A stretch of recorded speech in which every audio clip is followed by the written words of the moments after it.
The night before New Year's Eve, I stood in the dark hallway of my own home and heard my daughter-in-law whisper into her phone, "By midnight tomorrow, this house will be ours. The old sailor won't even see it coming." She laughed softly, the way someone laughs when they've already won. But my wife Helen, who had been dead for 3 years, had already seen everything, and she left me one last signal hidden inside a lighthouse no one had lit in years. I did not move. I did not breathe. I stood with my back pressed against the hallway wall, the cold plaster seeping through my cotton shirt, and I listened to the woman my son had married plot the theft of everything I had ever loved. Monica's voice drifted from the kitchen, low and precise, the voice of someone conducting business rather than betraying family. "Dominic, relax. The paperwork is almost done. The cognitive assessment will be filed next week. Dr. Whitmore has never even met him. But that won't matter once the signatures go through." A pause. The refrigerator hummed.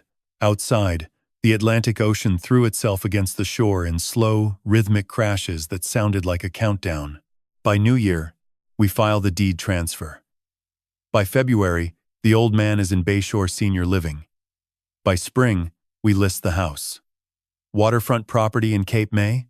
We're looking at $1.8 million. Minimum. She said it the way someone reads a grocery list. No hesitation. No guilt. Just numbers and timelines, and the quiet confidence of a woman who believed she had already won. I should have felt rage. I should have stormed into that kitchen, slammed my palm on the counter, and demanded to know what kind of person conspires to steal a dying woman's home while her husband sleeps 20 feet away. But I did not do any of those things. Instead, I smiled. Not a warm smile.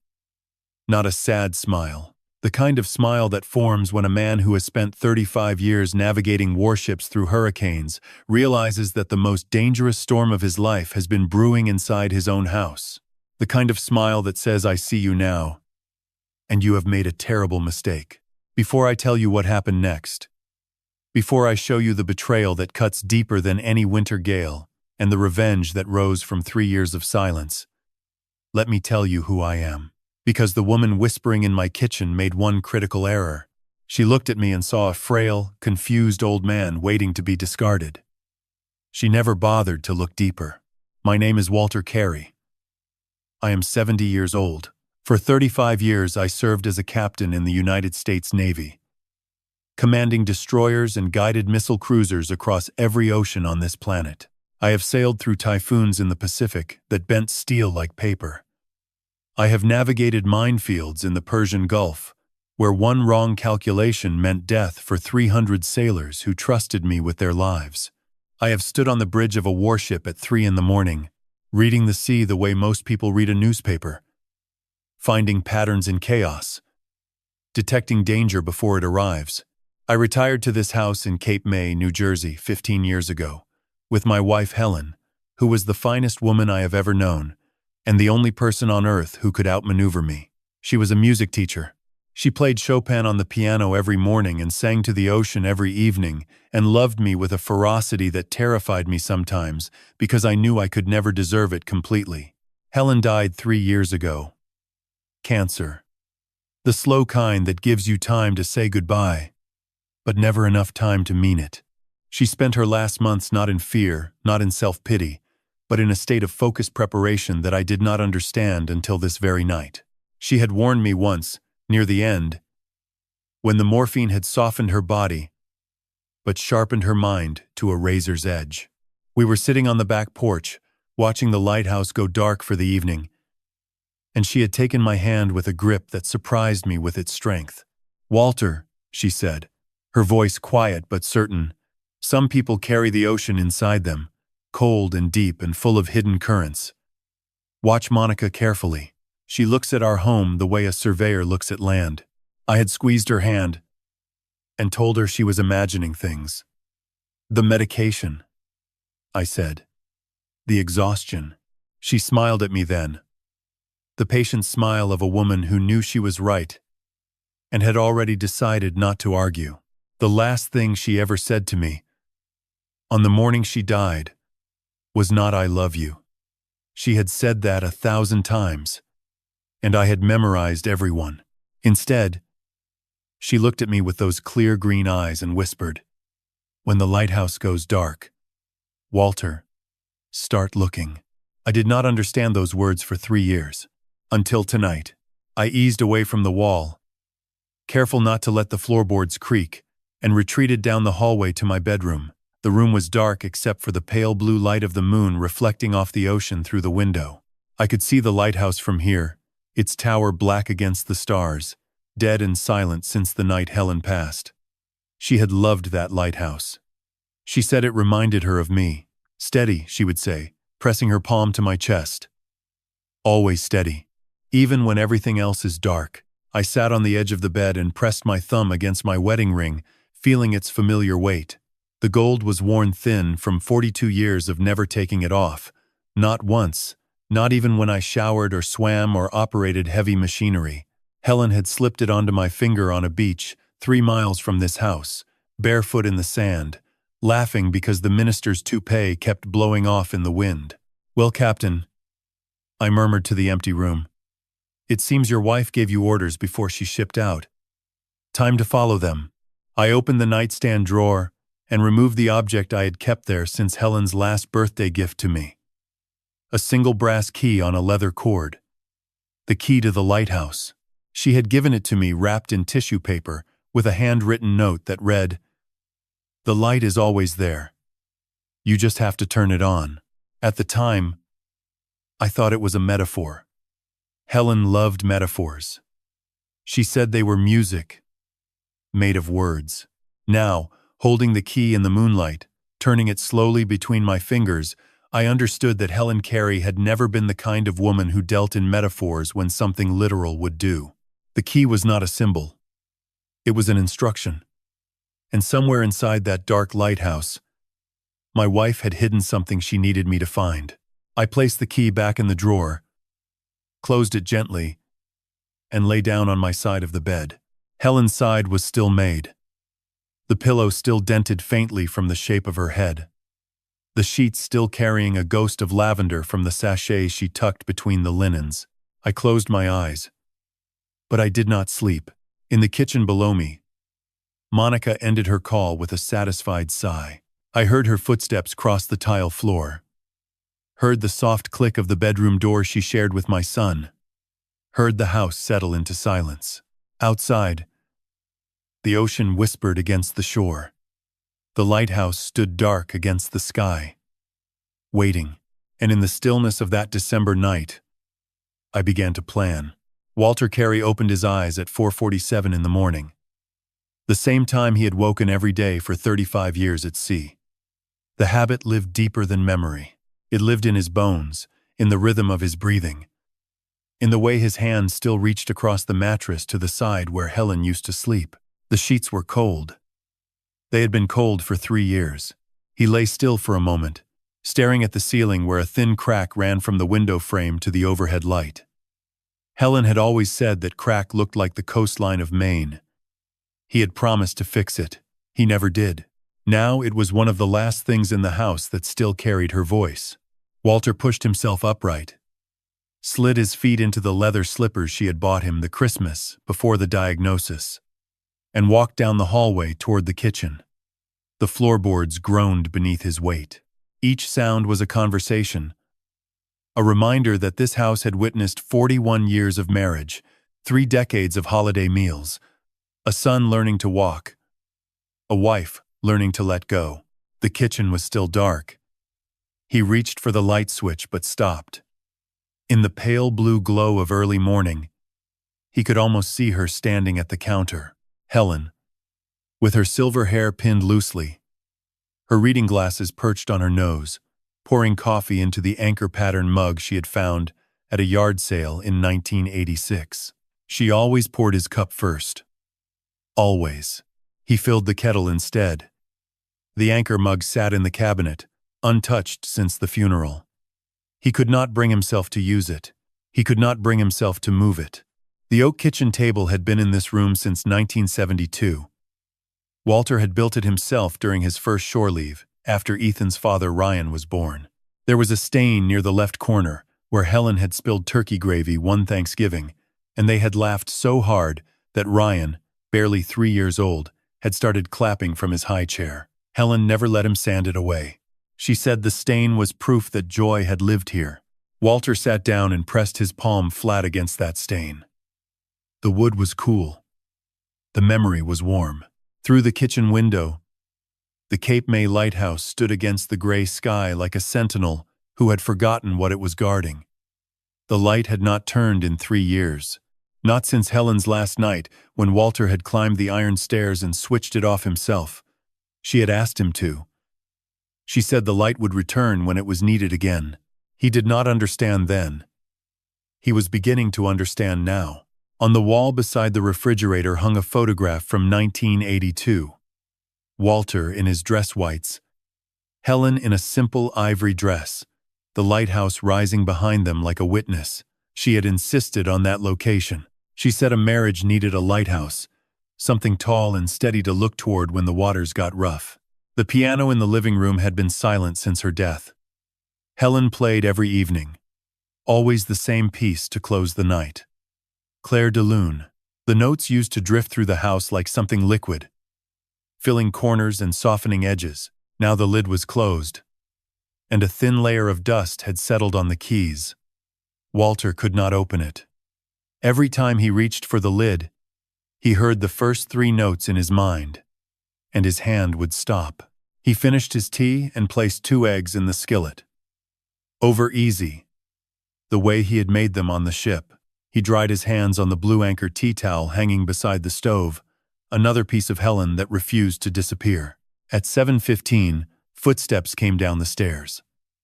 Monica appeared in the kitchen doorway wearing a cream-colored blouse and a smile that looked as though it had been rehearsed in front of a mirror. It was a beautiful smile. It was a perfect smile. It did not reach her eyes. "Happy Thanksgiving, Walter," she said, her voice warm and measured like a hostess greeting guests at a fundraiser. "I have the whole day planned. Turkey is already brined. I ordered the pumpkin pie from that bakery you like." Walter nodded. "That is thoughtful of you." She moved through the kitchen with efficiency, opening cabinets, checking lists on her phone, adjusting the placement of napkins on the table. Every gesture was precise. Every word was calculated. Walter watched her the way he used to watch the ocean before a storm. The surface was calm, but the pressure was building somewhere beneath. "Ryan should be here by noon," she added without looking up. "He is bringing that wine you like. The one from Napa." "And Ethan?" Walter asked. Her smile tightened for just a moment. "Ethan will be Ethan." 20 minutes later, a car pulled into the driveway. Ryan stepped out first, tall and quiet, with the same broad shoulders as his father, but none of the ease. He moved like a man carrying something heavy that no one else could see. His handshake was firm, his hug was brief, and his eyes avoided Walter's for just a beat too long. Then the back door flew open, and Ethan tumbled out like a small hurricane. "Grandpa! Grandpa!" the boy shouted, running across the yard with his jacket half-zipped and his telescope case bouncing against his hip. "Last night I saw Orion. I saw all 3 belt stars and Betelgeuse was red, actually red. Not just kind of red, but really, really red."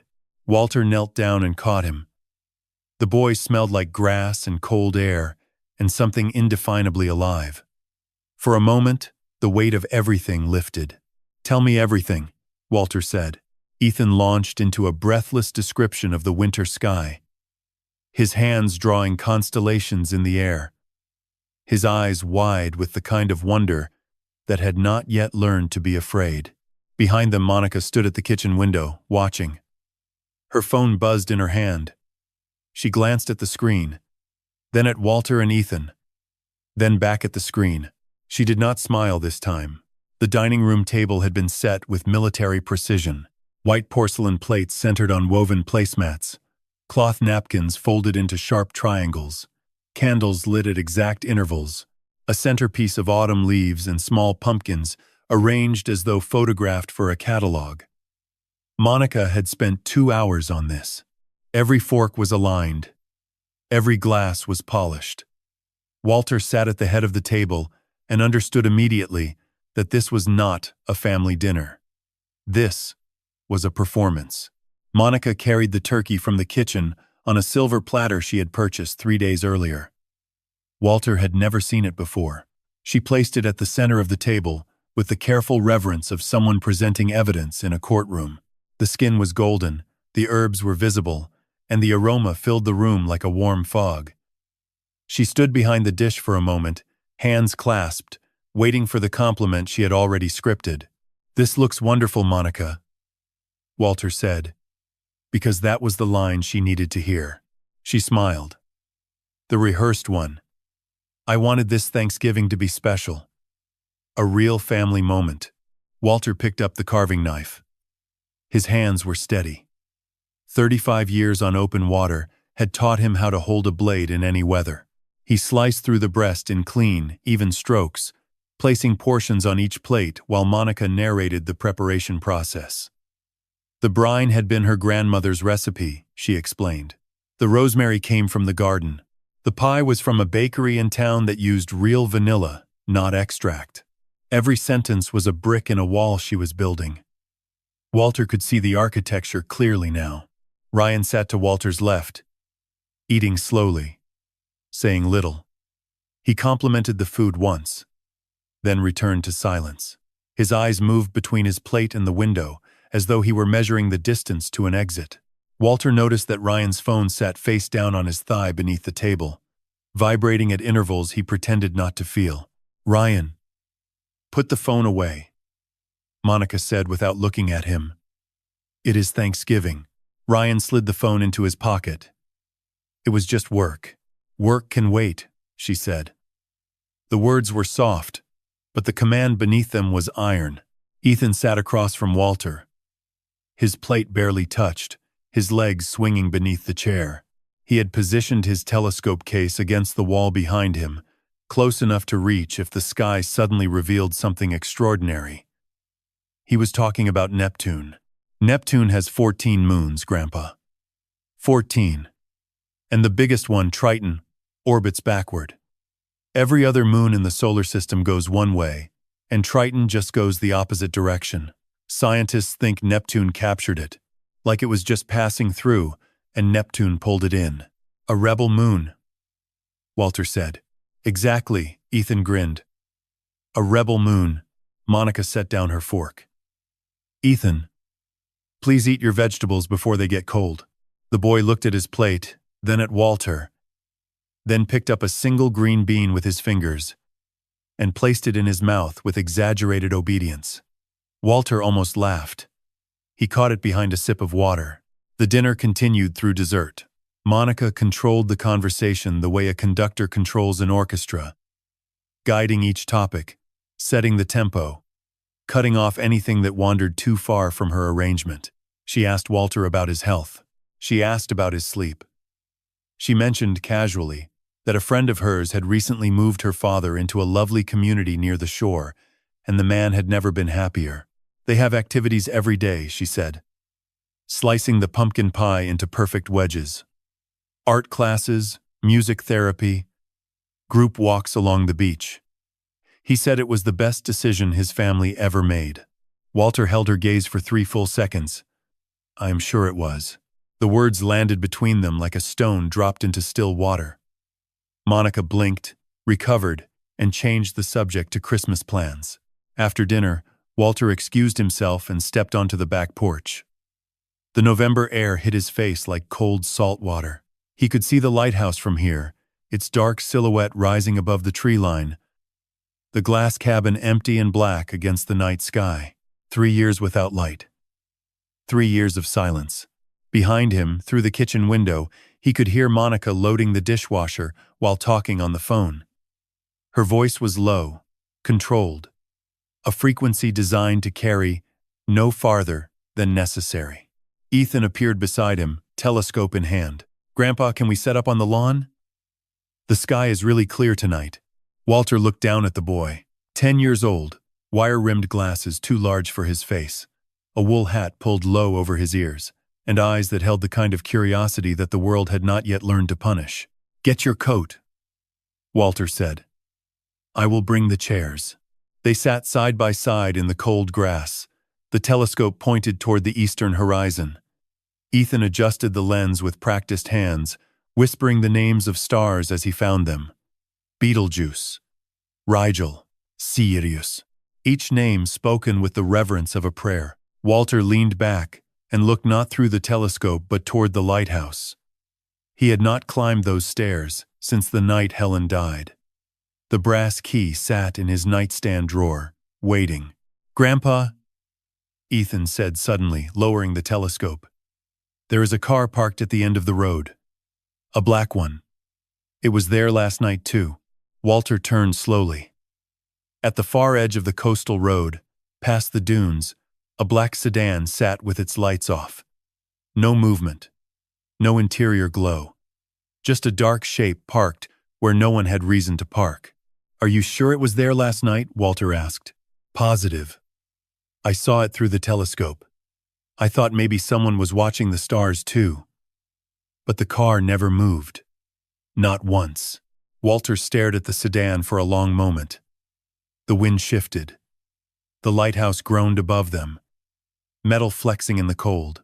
Ethan, he said quietly, do you still have your Polaroid camera? The boy nodded.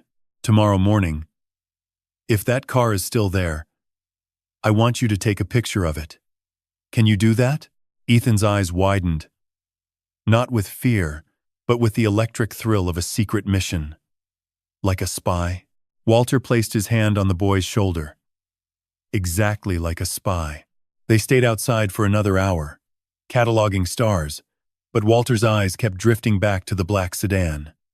The ocean murmured somewhere beyond the dunes. The lighthouse stood dark and silent above them, and at the end of the road, someone was watching. The question was no longer whether Monica had a plan. The question was who was helping her. The morning after Thanksgiving, Monica sat across from Walter at the kitchen table with a mug of coffee she had not offered to pour for him. She held her phone in one hand and a printed spreadsheet in the other. The spreadsheet had columns. Walter could see numbers, dates, and highlighted rows in yellow. She placed it on the table between them like a card dealer laying down a hand she expected to win.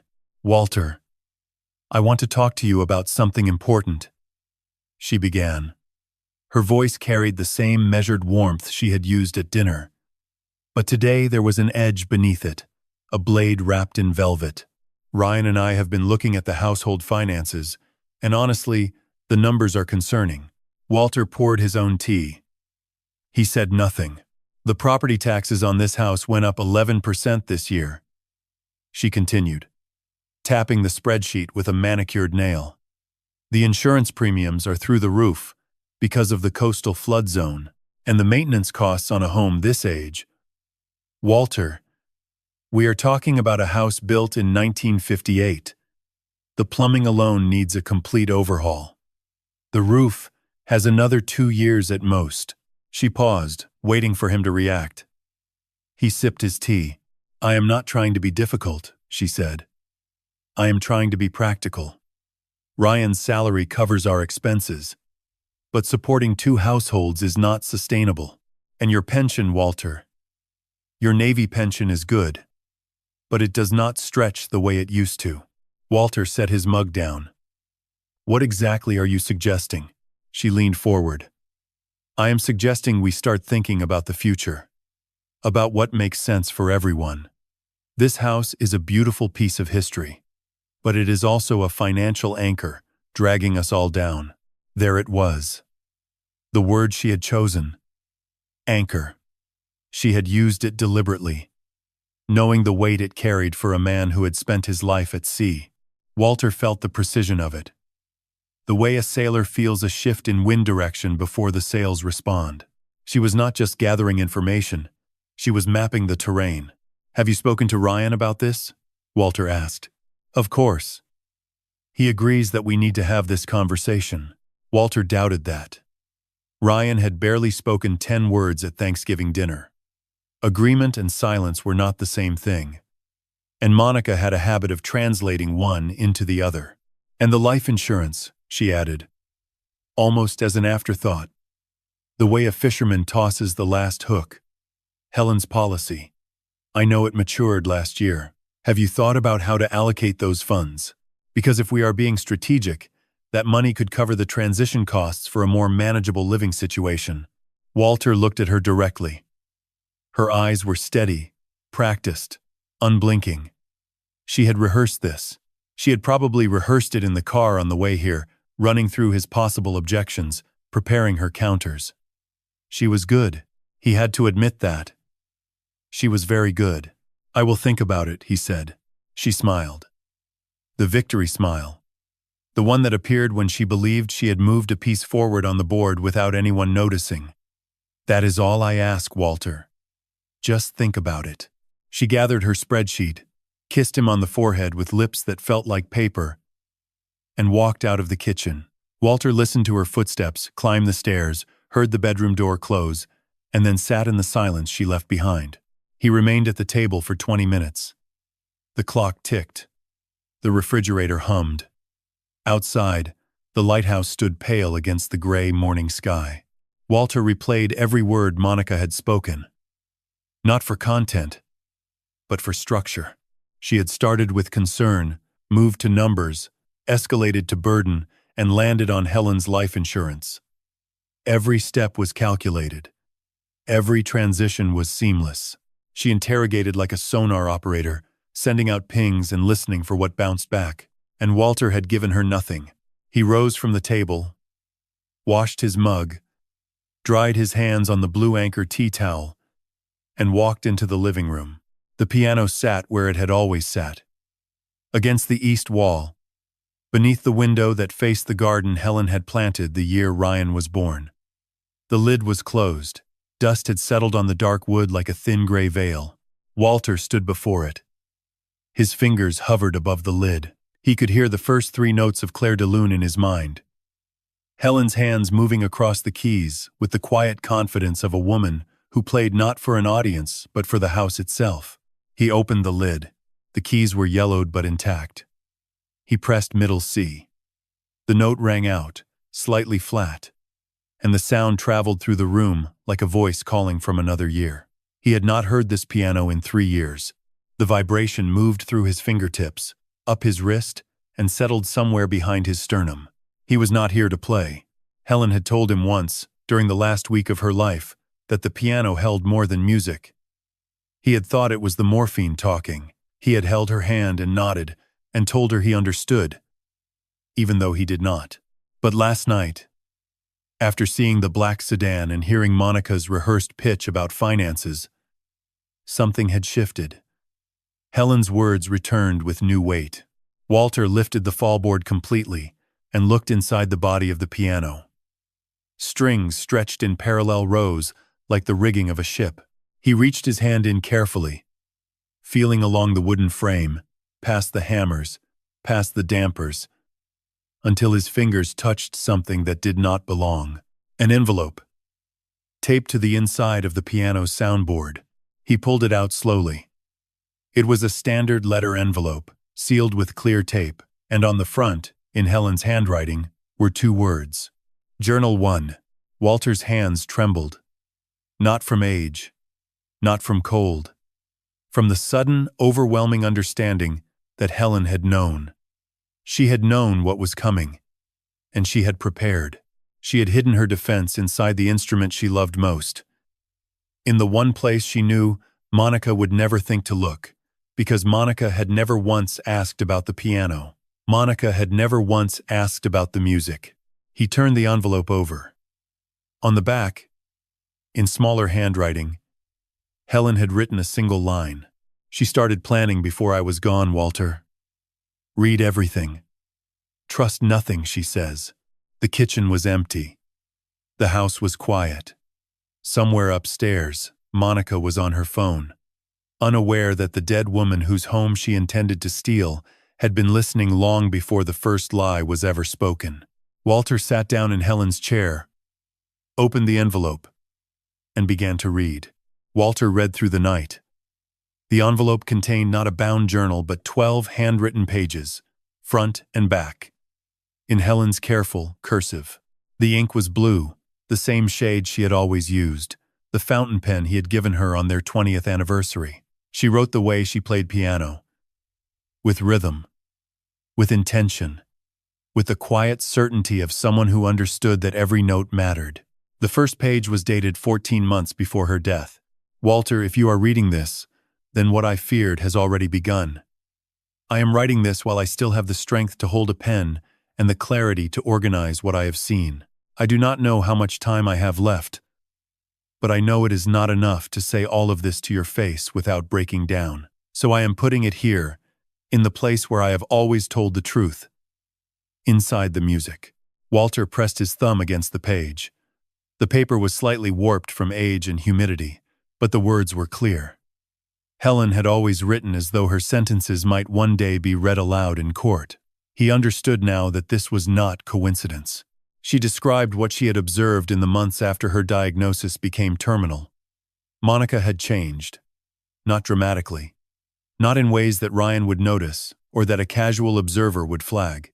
But Helen, who had spent 40 years reading the ocean through Walter's eyes, had learned to see what moved beneath the surface. Monica began asking questions about the house. Small questions at first. When was the deed last updated? Whose name was on the title? Whether Walter had considered putting Ryan on the property as joint owner. She asked these questions during quiet moments, while helping Helen with laundry, while driving her to chemotherapy appointments, while standing in the kitchen cutting vegetables with a knife that moved a little too fast. She never asked about me, Helen wrote. She never asked how I was feeling or whether I was afraid. She asked about the house, the accounts, the insurance. I realized one afternoon, while she was folding my hospital gown, that she was not folding it with care. She was folding it with patience. There is a difference, Walter. Care comes from love. Patience comes from waiting. Helen documented specific conversations with dates and approximate times. November 14th. Monica asked about the life insurance beneficiary. November 21st. Monica suggested Walter consider a financial advisor, someone she knew, someone who could help consolidate his assets. December 3rd. Monica brought brochures for senior living communities, leaving them on the kitchen counter, as though they had arrived by accident. I took photographs of the brochures before she collected them, Helen wrote. They are in the second journal. I hid it somewhere she would never look, because she has never once looked up. Walter paused at that line. Somewhere she would never look because she has never once looked up. He filed the clue away and continued reading. The journal's second half shifted from observation to analysis. Helen had done research during the hours Walter spent at the Veterans Center, and Ryan was at work. She had searched public records on her laptop, which she kept in the bedroom closet beneath a stack of quilting patterns. She found that Monica's maiden name was not Mitchell, as she had told the family, but Serrano. Monica Serrano, originally from Atlantic City, married once before Ryan to a man named Victor Hale, who had died of an apparent heart attack at 43. I do not know what happened to Victor Hale, Helen wrote, but I know that his death was convenient, and I know that his family contested the life insurance payout. The case was settled out of court. These details are not proof of anything, Walter, but they are the shape of something. And I have learned to trust shapes. You taught me that. You told me once that a good captain does not wait for the storm to arrive. He reads the clouds before they darken. Walter set the pages down. His hands were shaking, not from the revelations but from the voice. It was Helen. Every sentence carried her cadence, her precision, her way of building an argument, the way she built a garden, one careful layer at a time. He looked at the clock. It was 3:17 in the morning. The house was silent. Monica and Ryan's bedroom door was closed. Ethan was asleep in the guest room. His telescope still pointed toward the eastern window. Walter gathered the pages, placed them back in the envelope, and hid them beneath the loose floorboard in his closet, the same board where he had kept his service revolver before donating it to the Veterans Museum 8 years ago. The space was small, dark, and known only to him. He did not sleep. He sat in the armchair by the bedroom window, watching the lighthouse and thinking about Helen's words. She had seen Monica clearly, while everyone else saw a devoted daughter-in-law. She had documented the threat with the discipline of a woman who understood that love without evidence is just sentiment, and sentiment does not survive a courtroom. At 6:30, Walter dressed and drove to the Cape May Marina. Frank DeLuca was already there, sitting on the deck of his fishing boat with a thermos of coffee and a copy of the morning paper. Frank was 72, a retired Newark police detective, and the only man alive who had served on Walter's ship and later stood as pallbearer at Helen's funeral. "I need your help," Walter said. Frank looked up. He studied Walter's face for 3 seconds, then folded the newspaper and set it aside. "Sit down. Tell me everything." Walter told him about Monica's phone call, the Thanksgiving interrogation, the journal hidden in the piano, and the black sedan Ethan had spotted at the end of the road. Frank listened without interrupting. When Walter finished, Frank reached into the console of his boat and pulled out a pair of binoculars. "That sedan," Frank said. "You said it was parked past the dunes. Lights off. 2 nights in a row." Ethan confirmed it. Frank nodded slowly. "I am going to drive out there this afternoon and have a look. If someone is sitting surveillance on your house, there is a reason. And the reason is not stargazing." He poured Walter a cup of coffee. "Your wife was a smart woman, Walter. She was the smartest person I ever knew. Then trust what she built. Read the journals. Find what she hid. And do not let that woman in your house know you are looking." Walter took the coffee. The marina was quiet. Seagulls circled above the water. The lighthouse stood in the distance, dark and waiting. Helen had called it a signal. Frank had just confirmed it was a mission. 3 days after Thanksgiving, a woman Walter had never met knocked on his front door at 9:15 in the morning. She was small, precise, and carried a leather briefcase that looked older than most of the furniture in the house. Her black hair was pulled into a low bun, her glasses were rimless, and she wore a navy blazer over a white blouse with no jewelry except a thin gold watch. She introduced herself as Patricia Nguyen, attorney at law, and said that Helen had hired her 18 months ago.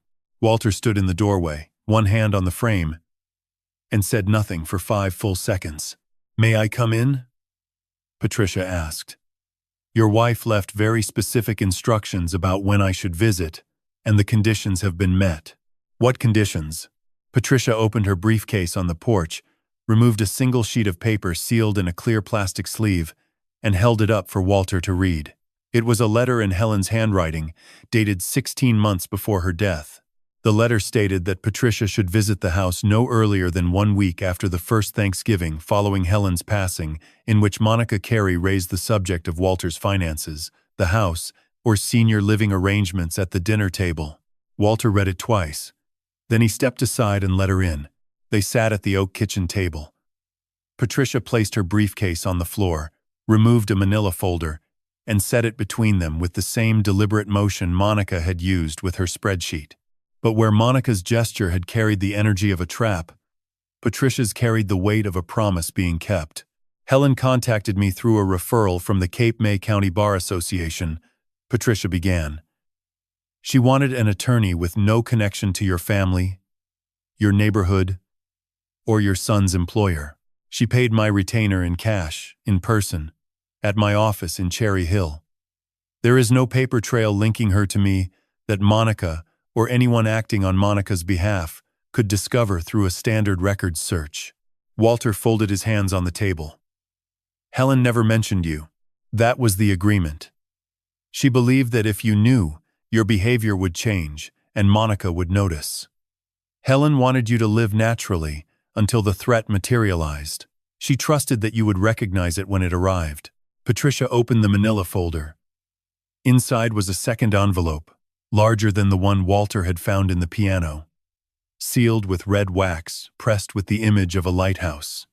Helen's wax seal. Walter recognized it immediately. She had bought the stamp at an antique shop in Philadelphia on their 30th anniversary trip. She had used it to seal Christmas cards every year after that. This envelope contains 3 documents, Patricia said. I will walk you through each one. The first document was a certified copy of a living trust Helen had established with Patricia's firm. The trust named Walter as the sole beneficiary and lifetime occupant of the Cape May property. The house, the land, and the lighthouse access rights were held in the trust, not in Walter's personal name. This meant that even if someone obtained power of attorney over Walter's personal finances, they could not touch the property. The trust had a forfeiture clause, which stated that any family member who initiated legal proceedings to move Walter out of the home or sell the property without his written, notarized, and independently witnessed consent would be permanently excluded from the trust and all associated assets. Walter stared at the document. Helen had built a wall around him, a legal fortification as carefully constructed as any breakwater he had ever seen. She thought of everything, he said quietly. She had time, Patricia replied, and she used every hour of it. The second document was a background investigation report. Patricia explained that Helen had hired a licensed private investigator through the firm to research Monica's history. The report confirmed what Helen's journal had suggested. Monica's legal maiden name was Serrano, not Mitchell. She had been born in Atlantic City, graduated from a community college in South Jersey with an associate degree in business administration, and married Victor Hale at age 24. Victor Hale died 3 years into the marriage of cardiac arrest. His family had disputed the life insurance claim, alleging that Monica had systematically isolated Victor from his relatives, changed his medical providers, and gained sole access to his financial accounts in the months before his death. The dispute was settled confidentially out of court for an undisclosed amount. There is no criminal record, Patricia said. No charges were ever filed, but the pattern is documented. Walter absorbed this in silence. The pattern: isolate, control access, redirect finances. Wait. The third document was the one that changed everything.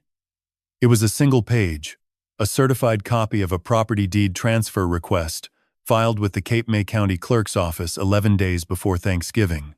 The request sought to add Ryan Carey as joint owner of the property at the Cape May address.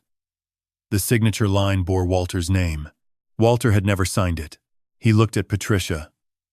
This is not my signature. I know, she said. Helen anticipated this. She had your authentic signature on file with the trust and with the county recorder's office. A forensic handwriting comparison has already been prepared.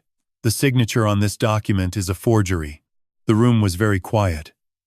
The refrigerator hummed. The clock ticked. Outside, a gull cried once, and then went silent. Who filed it? Walter asked. Patricia removed one more sheet from the folder. It was a filing receipt from the county clerk's office. The document had been submitted by a man named Gerald Walsh, identifying himself as a real estate attorney representing the Carey family. Walter had never heard the name. Ryan had never mentioned hiring an attorney. Gerald Walsh is not a real estate attorney, Patricia said.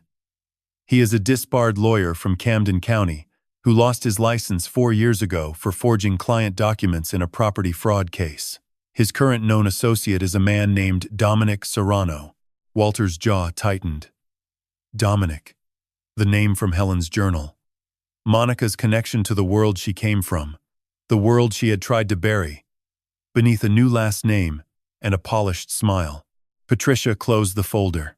She placed both hands flat on the table and looked at Walter with the steady, unblinking gaze of a woman who had spent her career watching people discover that the ground beneath them was not as solid as they believed.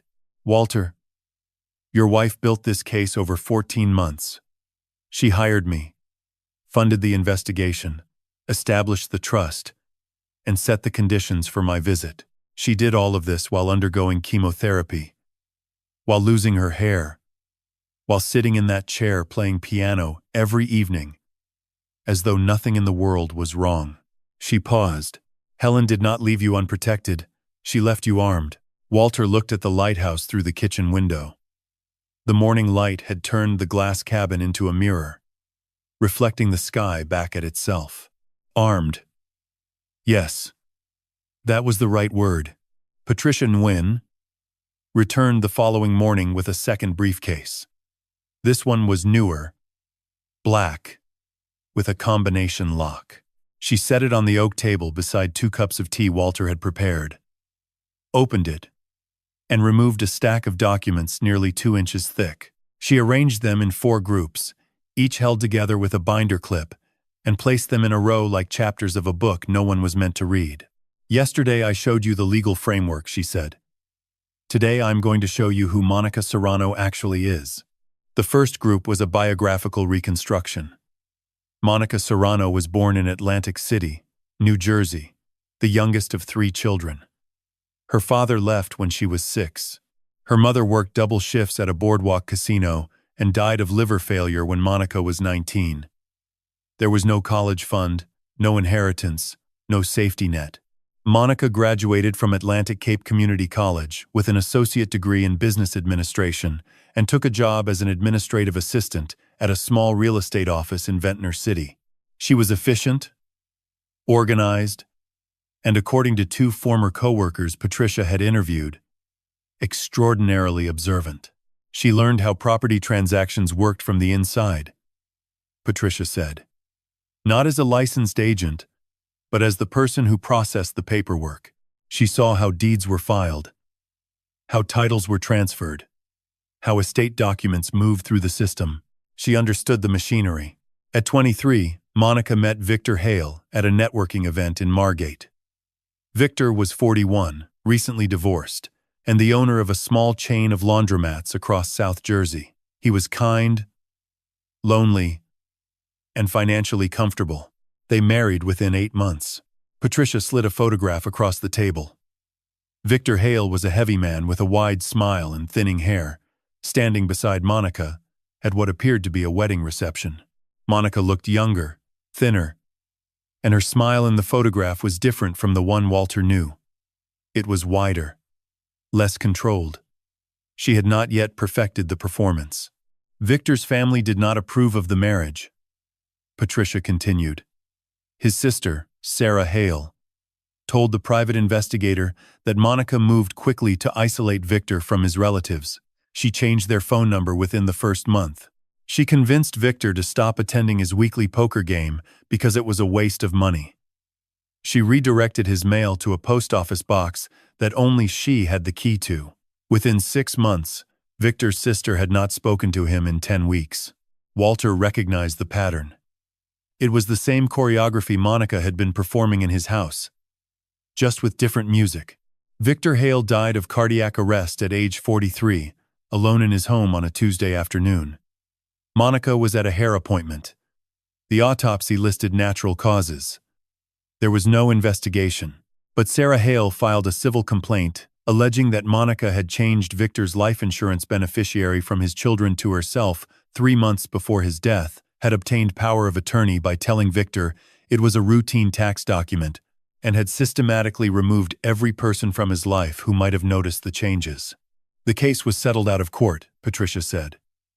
Monica received approximately $280,000 from the life insurance and an undisclosed amount from the settlement. Sarah Hale signed a non-disclosure agreement. The file was sealed. Patricia moved to the second group of documents. These were financial records, bank statements, property filings, and tax returns that Helen's investigator had obtained through legal public records requests. After Victor's death, Monica relocated to Cape May County. She rented an apartment in Wildwood, joined a local business networking group, and within 4 months had met Ryan Carey at a Chamber of Commerce mixer. Ryan was 29 at the time, Patricia said. Recently promoted at his engineering firm, single, and by all accounts not actively looking for a relationship. But Monica was attentive, warm, and precisely calibrated to what Ryan needed. She mirrored his interests. She asked about his father's naval career, his mother's piano playing, the lighthouse. She studied your family the way a navigator studies a coastline. They married 14 months later. Walter remembered the wedding. Helen had worn a lavender dress and played the piano at the reception. She had said, during the drive home, that Monica seemed like a woman who knew exactly what she wanted.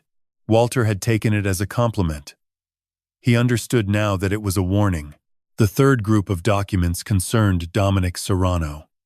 Patricia placed his photograph beside Monica's and let the similarity register before speaking. Dominic was not Monica's ex-husband. He was her brother. Walter looked up. Her brother? He repeated. Her older brother.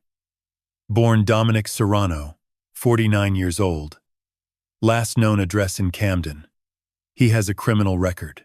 2 convictions for wire fraud, 1 for identity theft, and 1 for conspiracy to commit real estate fraud.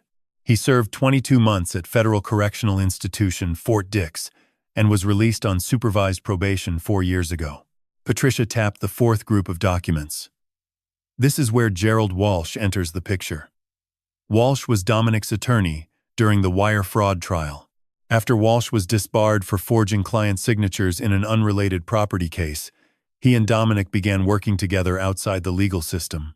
They have been linked to at least 3 property transfer schemes in South Jersey in the past 3 years, all involving elderly homeowners, all involving forged documents, and none resulting in prosecution because the victims either did not discover the fraud or were too confused to contest it.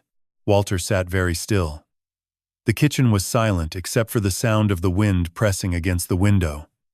He could see the lighthouse through the glass, its white columns steady against the gray December sky. The black sedan, he said. Patricia nodded. Your neighbor's grandson, Ethan, saw it correctly. Frank DeLuca drove past it yesterday afternoon. The vehicle is registered to a rental company in Camden. The rental agreement is in the name of Gerald Walsh. Everything connected. Monica had married into the family with a plan. Dominic and Walsh were the operational support. The forged deed was the first move. The nursing home was the second. The property sale was the endgame. And the black sedan meant they were watching the house, monitoring Walter's movements, waiting for the right moment to advance. Helen had seen all of this, or enough of it to build the scaffolding. She could not stop it from her hospital bed, but she could build a system of evidence, protection, and allies that Walter could activate when the time came. Patricia gathered the documents and placed them back in the briefcase. She locked it, set the combination, and slid it across the table to Walter. Keep this somewhere safe. Not in the house. Frank DeLuca has offered to store it on his boat, in the locked cabin. I recommend you accept. Walter placed his hand on the briefcase. It was heavier than it looked. One more thing, Patricia said, standing. Helen asked me to tell you something if you ever reached this point. She said you would understand. She paused, adjusted her glasses, and recited from memory. The light is not gone, Walter. It is just waiting for you to climb the stairs. Walter began his performance on a Monday morning, 6 days after Patricia's second visit. He had spent the weekend memorizing every detail from the documents, rehearsing his new role with the precision of a man who had once commanded a warship through a typhoon without raising his voice. The mission was simple. Become the man Monica wanted him to be. Confused, forgetful, harmless. He started at breakfast. Monica was in the kitchen making coffee when Walter walked in wearing his bathrobe inside out, one slipper on, one foot bare. He looked at the counter, then at Monica, and said in a voice that carried just enough hesitation to sound unrehearsed, Helen, did you make the coffee yet? Monica froze. Her hand hovered over the French press. She turned slowly, her eyes scanning his face for something. A signal, a crack, a performance of her own to measure against. Walter, she said carefully. It is Monica. Helen passed away 3 years ago. Walter blinked. He looked at the counter again, then at his hands, then back at Monica. 3 years, he repeated softly. Of course. I am sorry. I was dreaming about her this morning, and I suppose I carried it with me. Monica's expression shifted. Not concern. Not compassion. Something closer to calculation. Walter saw it move behind her eyes, like a fish turning beneath dark water. She was adjusting, recalibrating. This was new information, and she was already deciding how to use it. "That is completely normal," she said, her voice dropping into the gentle, patronizing register Walter had heard her use with Ethan when she wanted him to stop talking. "Grief can do that, especially at your age. Maybe we should talk to your doctor about it." "Maybe," Walter said. He poured his tea into a glass instead of a mug, looked at it with mild confusion, and then sat down at the table without correcting the mistake. Monica watched every movement. He could feel her gaze like sonar, pinging, measuring, mapping the depth of his decline. Over the next 4 days, Walter built his performance carefully. He repeated questions he had already asked. He left the stove burner on after making tea, just long enough for Monica to notice, and turn it off with a sigh that contained more satisfaction than worry. He called Ryan by his brother's name, a brother who did not exist, and when Monica gently corrected him, he thanked her with the bewildered gratitude of a man who was losing his grip on the present. Each error was calibrated. Each moment of confusion was placed like a note in a composition, spaced far enough apart to seem natural but close enough together to build a pattern. Walter understood rhythm. He had lived by it for 35 years on the ocean. Now he was using it on land, conducting a symphony of weakness that Monica could hear but never quite see through. She responded exactly as he expected. She began documenting. He caught her writing notes on her phone after each incident, her thumbs moving with the focused speed of someone building a case. She called her doctor and asked about cognitive decline in elderly men. She left a pamphlet about early-stage dementia on the kitchen counter, placed casually beside the fruit bowl, as though it had drifted there by wind. Walter picked it up, read the cover, and set it back down without comment. That evening, Monica called someone from the upstairs bathroom. He could not hear the words, but he heard the tone. Efficient. Satisfied. Reporting. On Thursday afternoon, while Monica was at the grocery store and Ryan was at work, Frank DeLuca arrived at the back door with a small black duffel bag. Inside were 3 wireless cameras, each no larger than a coat button, equipped with motion sensors and 48-hour battery life. Newark PD used these for narcotics surveillance, Frank said, placing them on the kitchen table. They are outdated by department standards, but they still record in high definition, and they store footage on a local chip. No internet connection needed. No signal to intercept. They installed the first camera in the kitchen, mounted inside the decorative clock above the stove. The second went in the living room, tucked behind a framed photograph of Helen on the mantelpiece. The third was placed in the hallway outside Walter's bedroom, angled to capture anyone approaching his door. Frank tested each one, reviewed the footage on a small handheld monitor, and packed the monitor into the duffel bag. "I will come by every 2 days to swap the chips and review the recordings. You do not touch the cameras. You do not change your routine. Just keep being the confused old man she thinks you are." Walter nodded. "And the sedan?" Frank zipped the bag. "Still there. Parked in the same spot every night, between 10 and 2 in the morning. I ran the plates through a contact at the DMV. Rental company in Camden. Agreement signed by Gerald Walsh. Paid in cash. Whoever is sitting in that car is watching your front door in the lighthouse." "Dominic," Walter said. "Most likely. I have a friend at the FBI field office in Atlantic City, former partner from Newark. I am going to make a quiet inquiry. Nothing official. Just a conversation.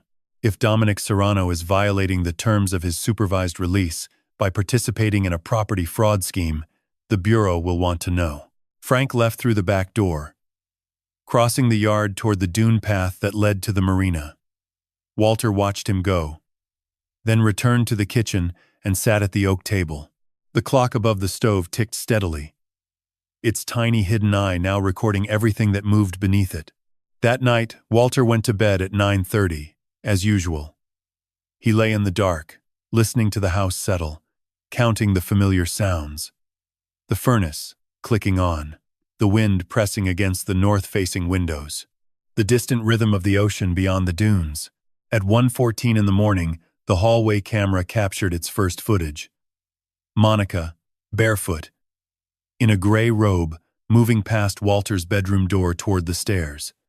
She descended to the first floor. The kitchen camera recorded her entering the room, opening the drawer beside the refrigerator, and removing a folder Walter had never seen.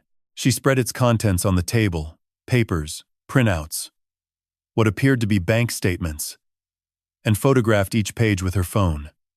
She worked quickly, methodically, with the efficiency of someone who had done this before. At 1:31, she replaced the folder, closed the drawer, wiped the table surface with her sleeve, and returned upstairs. Walter was not asleep. He had heard every footstep. He lay in the dark, hands folded across his chest, eyes open, and thought of Helen's words from the journal. Patience comes from waiting. Monica had been patient, but Helen had been more patient. And now the cameras were watching. Frank arrived at the back door 2 days later, with a handheld monitor and a face that carried the weight of what he had seen. He set the device on the kitchen table, pressed play, and let Walter watch. The footage was sharp. Timestamps glowed in the bottom corner of each frame. The kitchen camera had captured Monica on both nights, entering at approximately the same time, 1:15 and 1:22. Performing the same ritual, she opened the drawer beside the refrigerator, removed the folder, spread its contents, and photographed every page. On the second night, she also opened the cabinet above the stove and examined a stack of envelopes. Walter kept there utility bills, insurance correspondence, bank notices. She held each one to the light of her phone screen, read it, photographed it, and returned it to the exact position she had found it. "She is building a financial profile," Frank said. "Every account, every payment, every asset. She is mapping your entire estate on that phone." Walter watched the footage twice. Monica moved through his kitchen like a surgeon in an operating room, precise, gloved in confidence, aware of every surface she touched. She never looked at the clock above the stove. She never glanced at the photograph on the mantelpiece. The cameras were invisible to her because she was looking for paper, not for eyes. "There is more," Frank said. He fast-forwarded to a segment from the hallway camera, time-stamped 3:27 in the morning. Monica stood outside Walter's bedroom door, listening. She remained there for 41 seconds, her ear tilted toward the gap beneath the door, and then walked back to her room. She was checking whether he was asleep. She was confirming that her window of operation was secure. Walter closed the monitor. "What about the sedan?" Frank sat down. "I drove past it again last night. Same car, same spot. But this time, the driver's window was cracked open. I could see cigarette smoke. Someone is sitting in that car for hours, Walter. They are not just watching. They are on a schedule." "Dominic." "I believe so." My contact at the FBI field office pulled Dominic Serrano's probation file. He is required to maintain employment and a fixed address in Camden. His probation officer last checked in 6 weeks ago. If Dominic is spending his nights parked outside your house running surveillance for a property fraud scheme, he is in violation. My contact is interested, but he needs more than a parked car. He needs a documented connection between Dominic, Walsh, and the forged deed. Walter nodded. "Patricia has the deed, and the filing receipt with Walsh's name. Good. I will coordinate with her. But right now, we need the second journal." Helen said there were 3. The first was in the piano. The second is somewhere Monica would never look because she has never once looked up. Walter had been thinking about that clue for days. Never looked up. He had examined the ceilings of every room, the attic hatch, the tops of bookshelves and cabinets. Nothing. But that morning, while watching Ethan set up his telescope on the back lawn, something shifted in his thinking. Ethan had pointed the telescope toward the lighthouse and said, "Grandpa, I can see the lantern room from here. There is something on the shelf inside the glass. It looks like a box." Walter had looked at the boy. Then he had looked at the lighthouse. and he understood. Monica had never once looked up at the lighthouse. She walked past it every day without raising her eyes. She saw it as a relic, an old structure, with no value, no function, no relevance to her plan. But Helen had loved that lighthouse the way she loved the piano, as a keeper of things that mattered. That afternoon, while Monica drove to the mall with Ryan and Ethan stayed behind to watch a documentary about Saturn's rings, Walter took the brass key from his nightstand drawer and walked across the yard to the lighthouse. The path was overgrown. Salt grass had pushed through the gravel. The iron door at the base was rusted at the hinges but opened with the key Helen had given him 3 years ago. The smell hit him first. Salt, metal, and something faintly sweet, like old wood and dried lavender. Helen had placed sachets of lavender throughout the lighthouse years ago, tucked into corners and hung from hooks. Their scent lingered like a fingerprint. Walter climbed the spiral staircase. 47 steps. He counted them the way he had counted steps on every ship he had ever commanded. The iron treads rang beneath his shoes, each one a small bell announcing his arrival. At the top, the lantern room opened around him, a glass cylinder framing the ocean in every direction. The Fresnel lens sat in the center, dormant, its brass fittings tarnished green. The light had not turned in 3 years. On the shelf beside the lens, exactly where Ethan had spotted it through his telescope, sat a wooden box. It was the size of a cigar box, made of dark walnut, with a small brass clasp. Walter recognized it immediately. It was the box Helen had kept her reading glasses in, the one that always sat on her nightstand beside a glass of water and whatever novel she was reading that week. He opened it. Inside was an envelope, identical to the first, sealed with clear tape and labeled in Helen's handwriting. Journal 2. Beneath the envelope was a Polaroid photograph. It showed the front of their house at night, taken from the road. In the lower right corner of the image, barely visible in the darkness, was the shape of a car. A black sedan. The photograph was dated 8 months before Helen's death. She had known about the sedan before anyone. She had documented it before Walter ever heard Monica whisper into a phone. She had climbed these stairs, sick and weakening, to hide the evidence in the one place she knew was safe. Walter held the photograph and looked out through the glass at the ocean. The water was gray and restless, churning against the rocks below. The wind pressed against the lantern room and the old structure groaned. Steady, patient, still standing. He tucked the journal and the photograph inside his jacket, descended the 47 steps, locked the iron door behind him, and walked back to the house. Ethan was waiting on the porch, his telescope over his shoulder, his wool hat pulled low. "Did you find something, Grandpa?" Walter looked at the boy. "Your grandmother left me a message." Ethan's eyes widened. "From heaven?" Walter knelt down and placed his hand on the boy's shoulder. "From the lighthouse." Walter did not open Journal 2 immediately. He placed it beneath the loose floorboard in his closet beside Journal 1 and spent the rest of the afternoon sitting in the living room, watching Monica move through the house with the calm efficiency of a woman who believed she was winning. She organized Christmas decorations in labeled boxes, called a florist to arrange a centerpiece for the mantelpiece, and reminded Ryan twice to confirm the wine order for New Year's Eve. Everything she did was visible, cheerful, and meticulously normal. It was the performance of a daughter-in-law who had nothing to hide. And Walter watched it the way a captain watches a calm sea, knowing what moves beneath. That evening, after Monica and Ryan retired to their bedroom, and Ethan fell asleep in the guest room with his astronomy book open on his chest, Walter sat in the kitchen alone. The house was quiet. The clock above the stove ticked steadily, its hidden camera recording the empty room. He poured himself a glass of water and waited. At 11:47, the hallway camera captured something unexpected. It was not Monica.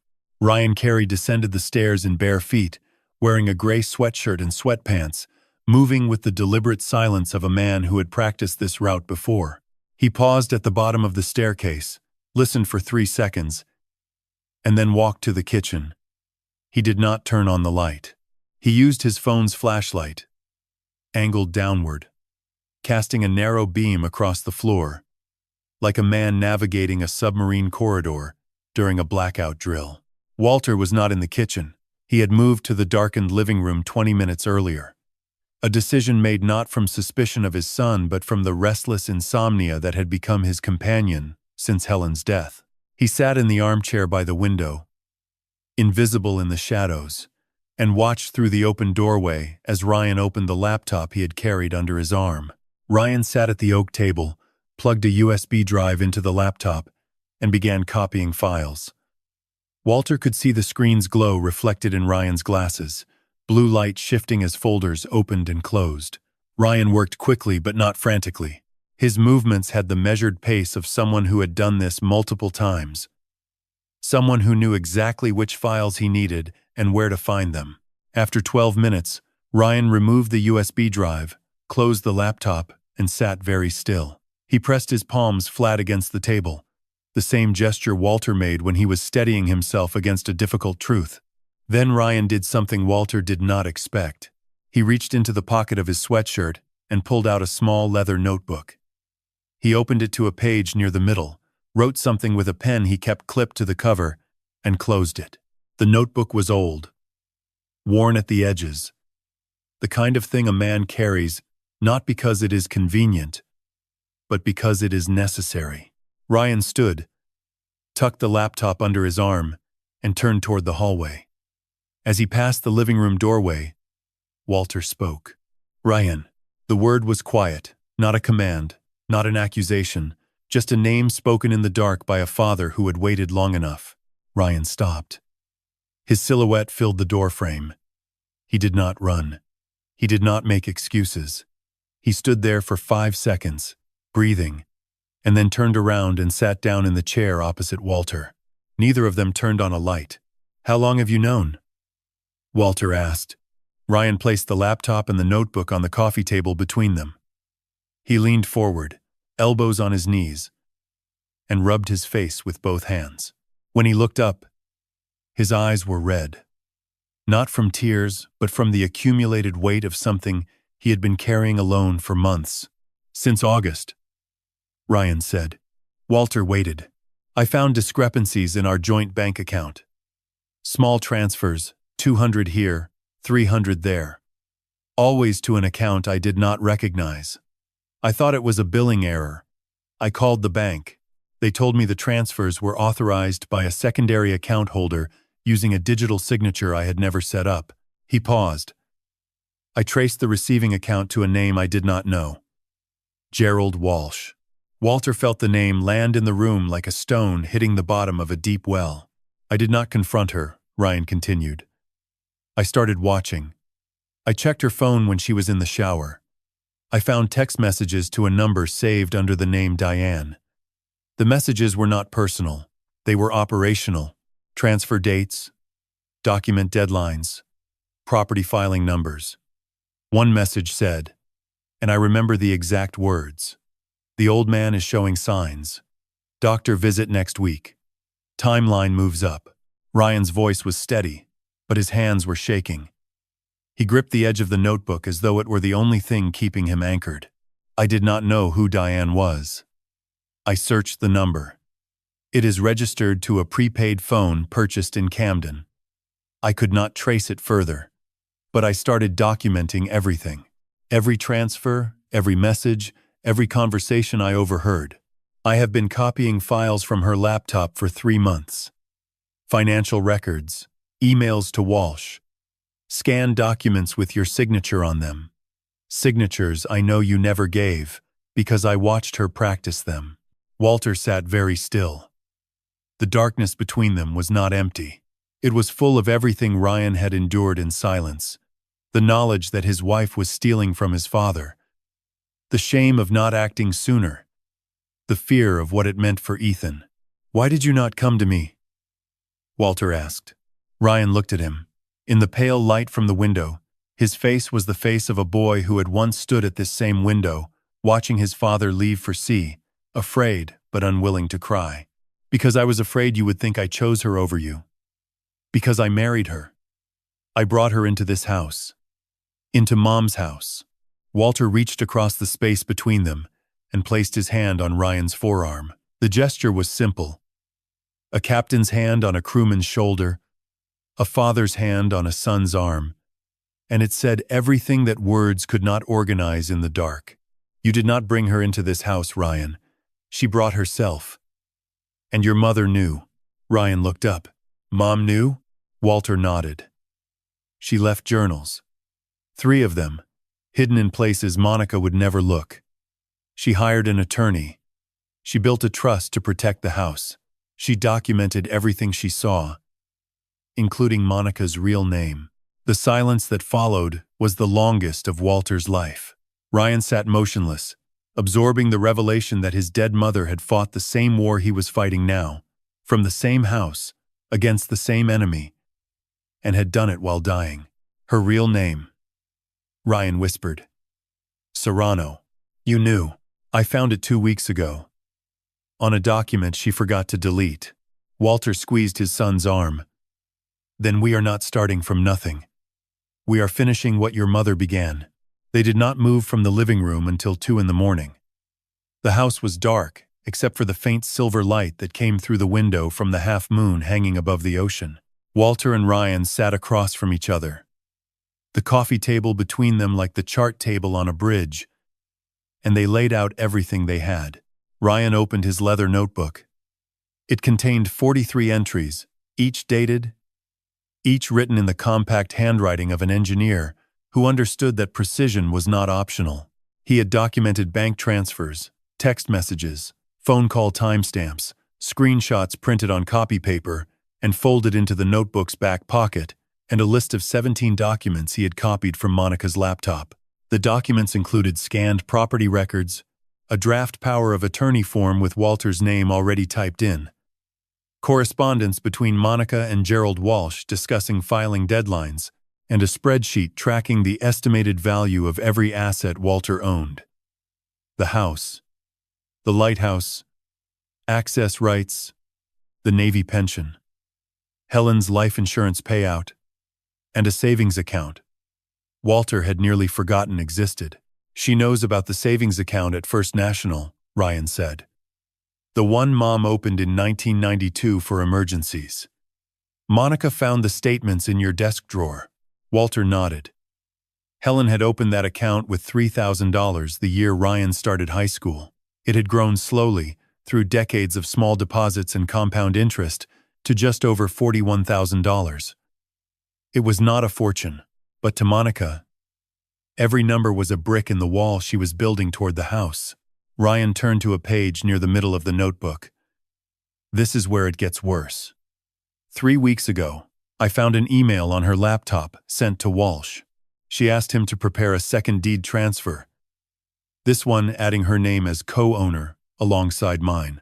The email said, and I am quoting, "Once the old man is in the facility, Ryan will sign whatever I put in front of him.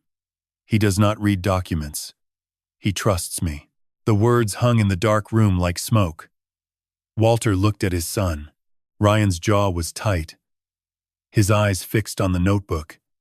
And Walter understood that reading those words had cost Ryan something that could not be measured in evidence or legal filings.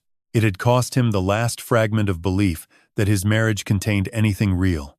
She was right about one thing, Ryan said quietly. I did trust her. I trusted her. Completely. Walter leaned forward. Trust is not a weakness, Ryan. It is what she exploited. But it is not what failed. She failed. Not you.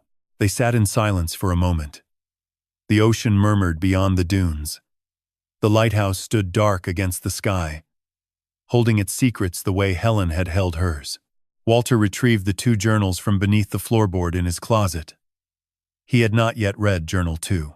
He had been waiting, not consciously, but with the instinct of a man who understood that some things are meant to be opened in the right company. He placed both envelopes on the table between them. Your mother wrote these, he said. The first was hidden inside the piano. The second was in the lighthouse lantern room. There is a third somewhere in this house, and I have not found it yet. Ryan touched the envelopes with the tips of his fingers. the way a person touches something sacred. Mom knew. She knew before any of us. Walter opened Journal 2. Helen's handwriting filled the pages, the same blue ink, the same measured cursive, but the tone had shifted. Where Journal 1 was observational, Journal 2 was strategic. Helen had moved from watching to planning. She described the living trust in detail, explaining why she had structured it the way she had and what protections it offered. She listed the specific documents Patricia Nguyen held in her office, including the forensic handwriting analysis of the forged deed. She included a timeline of Monica's behavior mapped against key financial events, insurance maturation dates, tax filing deadlines, and property assessment cycles, showing that Monica's actions were not random but synchronized with the financial calendar. She planned her moves around the money, Helen wrote.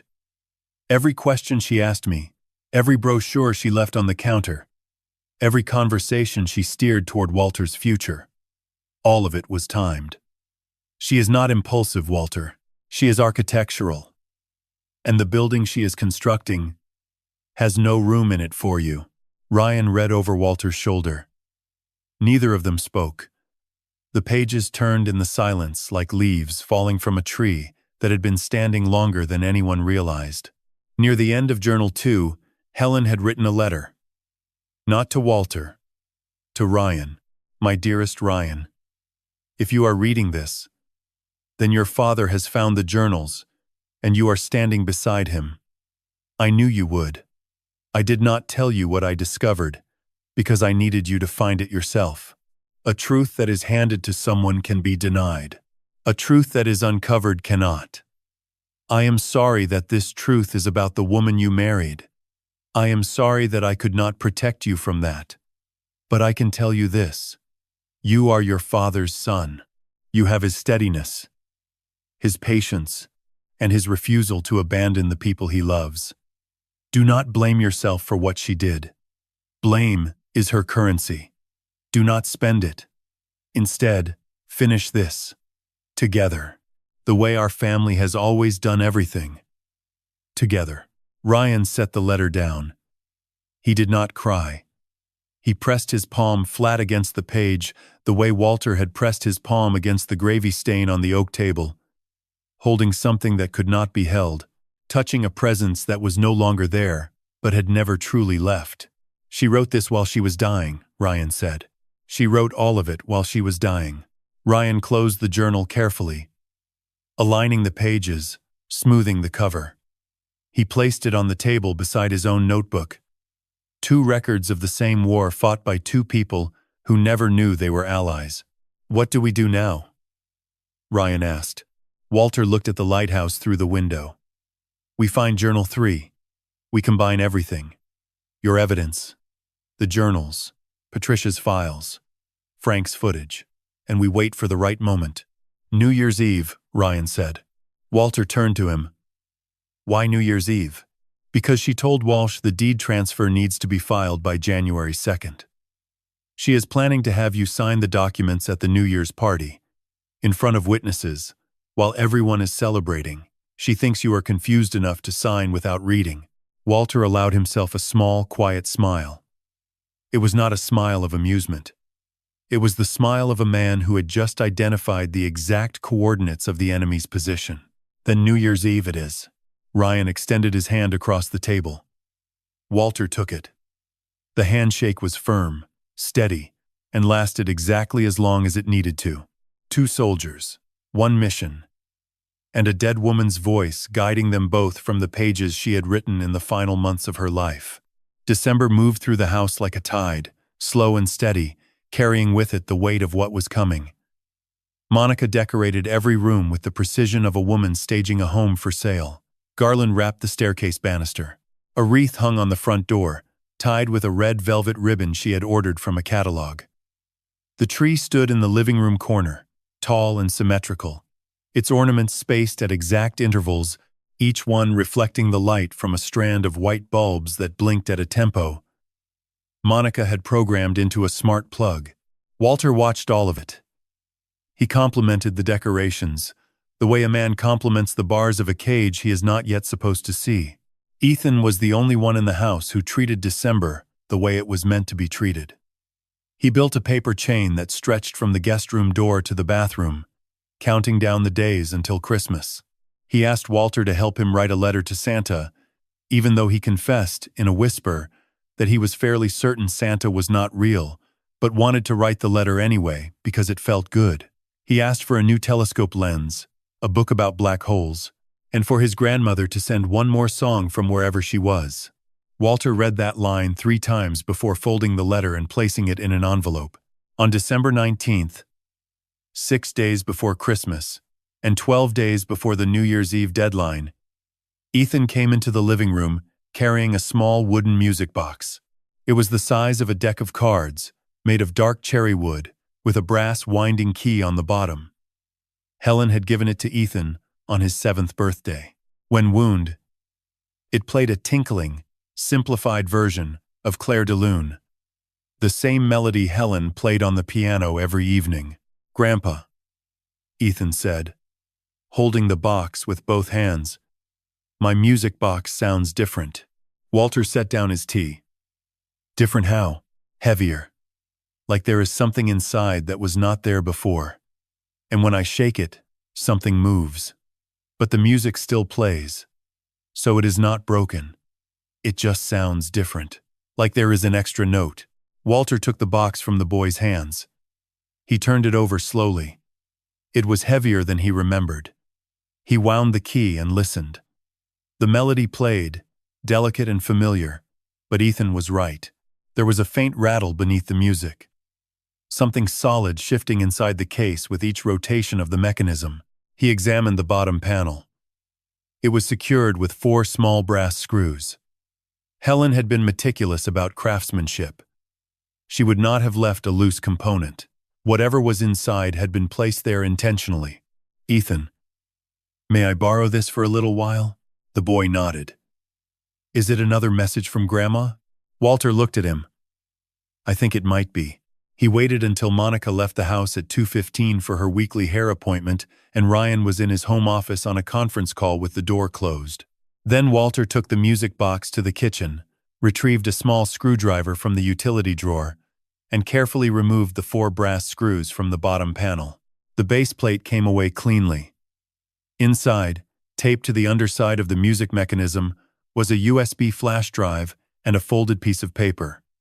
The flash drive was small, silver, with no label. The paper was a single sheet, folded into quarters, written in Helen's handwriting. Walter unfolded the paper. It read, "Journal 3 is not on paper, Walter. It is on this drive. I recorded it because my hands were too weak to write. Play it when you are ready. But not alone. Play it with Ryan and Ethan. They need to hear my voice one more time before this is over. The code to the lighthouse lantern switch is 0714.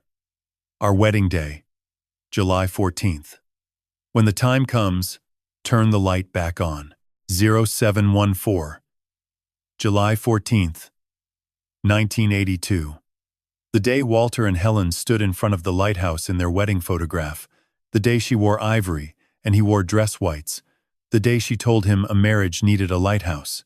Walter held the USB drive in his palm.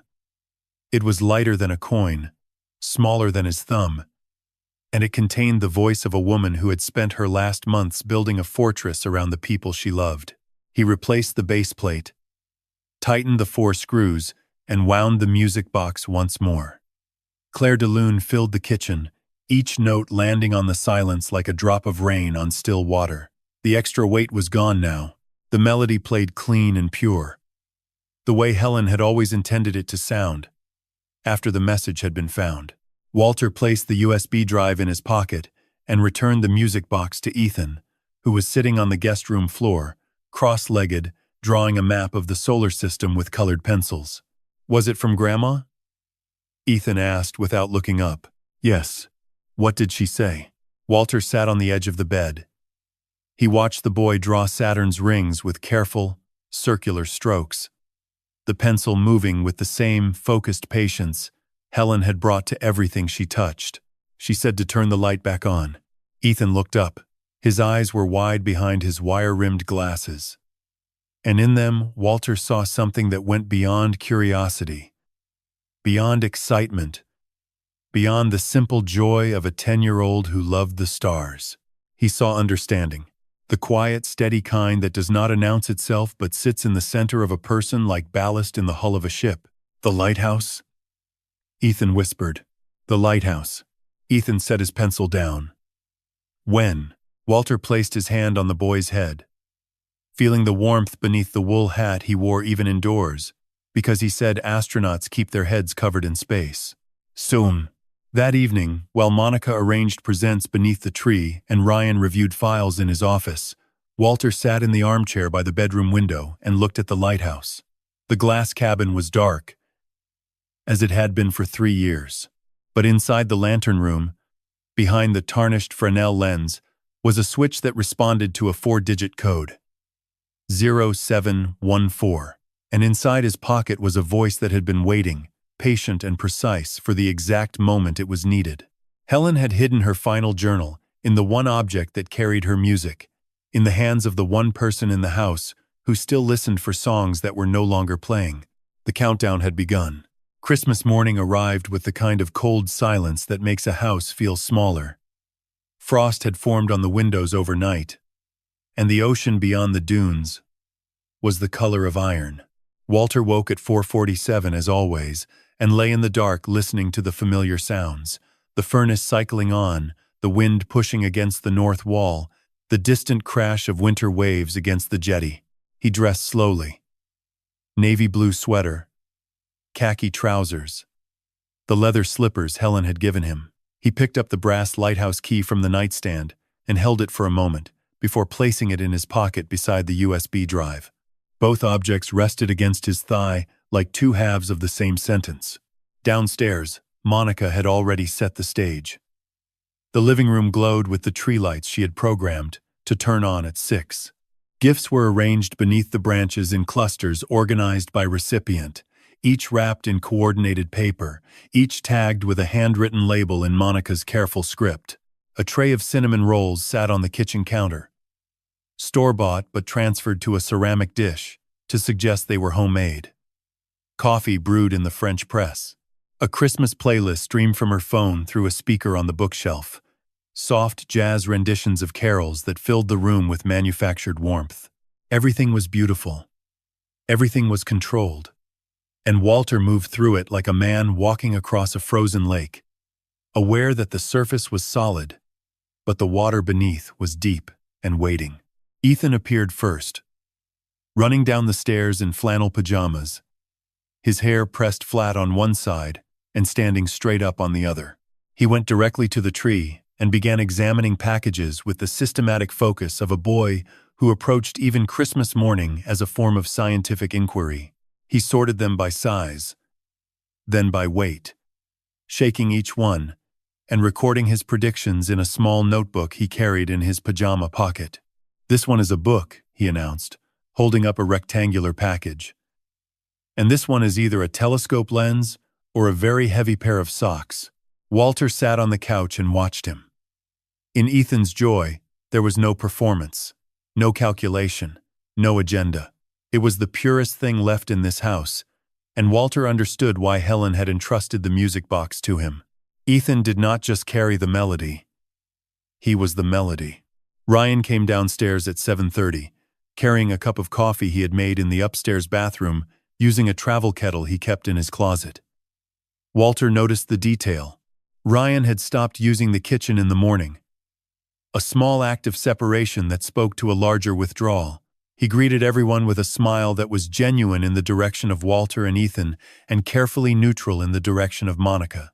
Monica descended last, fully dressed, hairstyled, wearing a red cashmere sweater and pearl earrings. She kissed Ethan on the forehead, handed Ryan a small wrapped box she called his first gift, and wished Walter a Merry Christmas with a hug that lasted exactly 1 second longer than necessary. Walter felt her hand press against his back, and for a moment he wondered if she was checking for the shape of something hidden beneath his sweater. The morning unfolded in the language of a family that was performing unity. Gifts were opened, Paper was folded. Thank yous were exchanged. Ethan received the telescope lens and shouted with a joy that rattled the ornaments on the tree. Ryan received a watch from Monica. Expensive, elegant, and inscribed on the back with words Walter could not read from across the room. Monica received a necklace from Ryan. Purchased. Walter suspected. Under instruction. At 11, while Ethan set up his new telescope lens on the back porch and Ryan helped him calibrate it, Monica sat down beside Walter on the couch. She carried a glossy brochure with a photograph of a white building surrounded by manicured gardens and a walking path lined with benches. The words across the top read, Bayshore Senior Living, where every day feels like home. Walter, she said, placing the brochure on the coffee table between them, I have been thinking a lot about what is best for you. This place is 10 minutes from here. They have a wonderful program for veterans, full-time care, social activities, meals prepared by a professional chef. I spoke to the director last week, and they have an opening in February. She paused, letting the words settle like sediment in still water. I know this is a big conversation, especially on Christmas, but I wanted you to have time to think about it before New Year's. Ryan and I have discussed it, and we both feel this could be the right move. Walter looked at the brochure. He did not pick it up. He looked at the photograph of the white building, with its perfect gardens and its benches where no one was sitting, and he thought of Helen's letter to Ryan. Blame is her currency. Do not spend it. I will think about it, he said. The same words he had given her after Thanksgiving. The same calm. The same mask. Monica smiled. The satisfaction smile. She patted his knee and stood up. No pressure. Just think. She walked to the kitchen and picked up her phone. Through the doorway, Walter watched her type a message, with her back turned to the room. Her thumbs moved quickly. She glanced once over her shoulder to confirm no one was watching, then sent the message and slipped the phone into her pocket. That evening, after dinner, after the dishes were washed and Ethan had fallen asleep on the couch with his astronomy book open on his chest, Walter sat in his bedroom and listened to the house go quiet. At midnight, he heard Monica's footsteps descend the stairs. The kitchen camera would capture whatever she did next. He did not need to watch. The footage was accumulating. The evidence was growing. The net was tightening. 6 days remained until New Year's Eve. Walter pulled the USB drive from his pocket and turned it over in his fingers. Helen's voice was inside this small silver object, waiting in digital silence, the way she had waited in every hidden journal, in every sealed envelope, in every clue she had buried in the architecture of their life together. 6 days. Then the lighthouse would speak. New Year's Eve arrived like the final page of a chapter that had taken a lifetime to write. The sky over Cape May was flat and gray. The ocean restless beneath a wind that carried the smell of salt and something colder. Something that belonged to the space between one year and the next. Monica had transformed the house. Silver streamers hung from the ceiling in precise, evenly spaced rows. Champagne flutes stood on the dining table in 2 lines, polished until they reflected the chandelier above. A catering tray of hors d'oeuvres sat on the kitchen counter, wrapped in cellophane, delivered that morning from a restaurant in town. She had invited 12 guests, neighbors, 2 couples from Ryan's office, a woman from her book club, and a man named David Perkins, whom she introduced as a family financial advisor, but whom Walter had never met. Walter stood at the living room window and watched the guests arrive. Frank DeLuca came early, dressed in a gray sport coat, and shook Walter's hand at the door with a grip that said everything his mouth could not.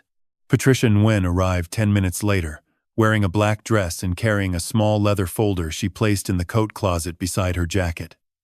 Neither of them looked at each other. Neither of them needed to. Ryan moved through the party with the controlled ease of a man who had rehearsed his role as thoroughly as Walter had rehearsed his. He poured drinks, greeted guests, laughed at the right moments, and kept his phone in his left pocket where his hand rested against it like a soldier holding a sidearm. Ethan sat on the staircase in a white button-down shirt and navy trousers, his Polaroid camera hanging around his neck, taking pictures of everyone who entered the house. Monica had told him it was a fun project. She did not know that every photograph would be time-stamped and stored in the evidence file Frank maintained on his boat. At 9:15, Monica made her move. She guided Walter to the dining room table, where David Perkins sat with a manila folder open in front of him. The folder contained 3 documents. Perkins explained them in a voice designed to sound friendly and unhurried, the voice of a man who had been paid to make complicated things feel simple. This first document is a standard property co-ownership agreement, Perkins said, sliding it toward Walter. It simply adds Ryan and Monica as joint owners of the residence, which protects the home in case anything happens to you. The second is a general power of attorney, allowing Ryan to manage your financial affairs if you are ever unable to do so yourself. And the third is a healthcare directive, naming Monica as your primary medical decision-maker. Walter looked at the documents. The type was small. The language was dense. And at the bottom of each page, a signature line waited with his name already printed beneath it, as though the act of signing were merely a formality, the last step in a process that had already been decided. Monica stood behind Perkins, champagne glass in hand, her smile warm and encouraging. "It is just paperwork, Walter. Ryan and I want to make sure you are taken care of. This way, if anything ever happens, we can act quickly. No court delays. No legal headaches." She placed a pen on the table beside the documents. A silver ballpoint. Expensive. The kind of pen that made signing feel like an occasion rather than a surrender. Walter picked up the pen. He held it between his fingers, turning it slowly, feeling its weight. He looked at Perkins, then at Monica, then at the documents. The room was filled with the sound of the party behind them, laughter, clinking glasses, the low pulse of music from Monica's curated playlist. "Before I sign anything," Walter said, his voice calm, unhurried, carrying the deep steadiness of a man who had commanded ships through storms that lasted days, "I would like to share something with everyone. A gift from my late wife." Monica's smile did not change, but something behind it shifted. A flicker. A micro-adjustment. The kind of movement that only someone who had been watching her for months would notice. "Of course," she said. "What kind of gift?" Walter placed the pen on the table. He stood, straightened his sweater, and walked to the living room, where the guests had gathered with their drinks and their small talk and their comfortable ignorance of what was about to happen. He picked up a remote control from the side table beside the couch. Ryan had connected the USB drive to the television that afternoon, while Monica was at the salon. The file was loaded. The screen was ready. Walter stood in front of the television and addressed the room. "Helen, my wife, passed away 3 years ago. Most of you knew her. Some of you were at the funeral. She was a pianist, a gardener, a mother, and the most deliberate person I have ever known. Before she died, she left me a series of messages hidden throughout this house. Tonight, I would like to play the last one." The room went quiet. Glasses lowered. Conversations stopped mid-sentence. Monica stood in the dining room doorway, her champagne glass suspended at chest height, her eyes locked on the television screen, with the focused intensity of someone who has just heard a sound in the dark that she cannot identify. Walter pressed play. Helen's voice filled the room. It was warm and clear. Weaker than Walter remembered, but unmistakably hers. She spoke slowly, each word placed with the same care she had used to place notes on the piano, each sentence building on the last-like steps in a staircase that led somewhere no one in the room expected. "Hello, Walter. Hello, Ryan. And hello to whoever else is listening. My name is Helen Carey. I recorded this on September 14th, 11 months before I died. Because my hands could no longer hold a pen, but my mind was still clear, and my heart was still full. I am speaking to you from the chair beside the window in our bedroom, the one that faces the lighthouse. The light is still on. I can see it from here, and I want to tell you what I saw from this chair during the last year of my life." Monica's glass trembled in her hand.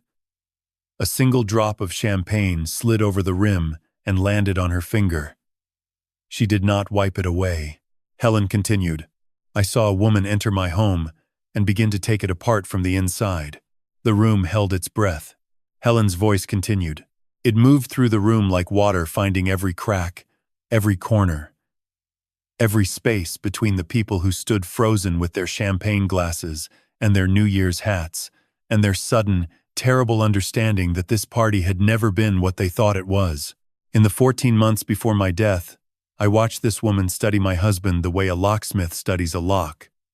She memorized his routines, his weaknesses, his trusts. She asked about our finances during car rides to my chemotherapy appointments. When I was too sick to do anything but listen, she brought brochures for senior homes and left them where Walter would see them, testing his reaction, measuring how much resistance remained. She believed I was too ill to notice. She was wrong. Monica set her champagne glass on the nearest surface, a bookshelf beside the dining room door. Her hand was steady now. She had recovered from the initial shock and was assembling her response. Walter could see it happening behind her eyes, the rapid calculation, the search for an angle, an exit, a way to reframe what was unfolding. "This is ridiculous," Monica said, her voice cutting through Helen's recording with practiced sharpness. "Walter is confused. He has been showing signs of cognitive decline for weeks. This is exactly what I've been worried about. He does not understand what he is playing." No one in the room moved. No one agreed. No one looked away from the television. Helen's voice resumed. "I hired an attorney named Patricia Nguyen to protect Walter in this house. I established a living trust that cannot be broken by anyone who attempts to remove Walter from his home without his independent, verified consent. I hired a private investigator who confirmed that this woman's legal name is not Monica Mitchell. It is Monica Serrano. She was previously married to a man named Victor Hale, who died under circumstances his family found suspicious enough to contest in civil court." Monica's face changed. It was not a dramatic shift. It was the slow draining of color from the cheeks, the tightening of the muscles around the jaw, the quiet collapse of a mask that had been held in place for years. She looked at Ryan. Ryan did not look back. "I also discovered," Helen continued, "that this woman has a brother named Dominic Serrano, a convicted felon with a history of property fraud, who has been assisting her in the effort to seize my husband's home. A disbarred attorney named Gerald Walsh has been filing forged documents on their behalf, including a property deed bearing my husband's signature, a signature Walter never provided." Walter turned to Patricia Nguyen, who stepped forward from her position near the coat closet. She opened the leather folder she had placed there upon arrival and removed a stack of documents. Her voice was level, professional, and carried the weight of someone who had been preparing for this moment for over a year. "My name is Patricia Nguyen. I am the attorney retained by Helen Carey to protect the Carey estate.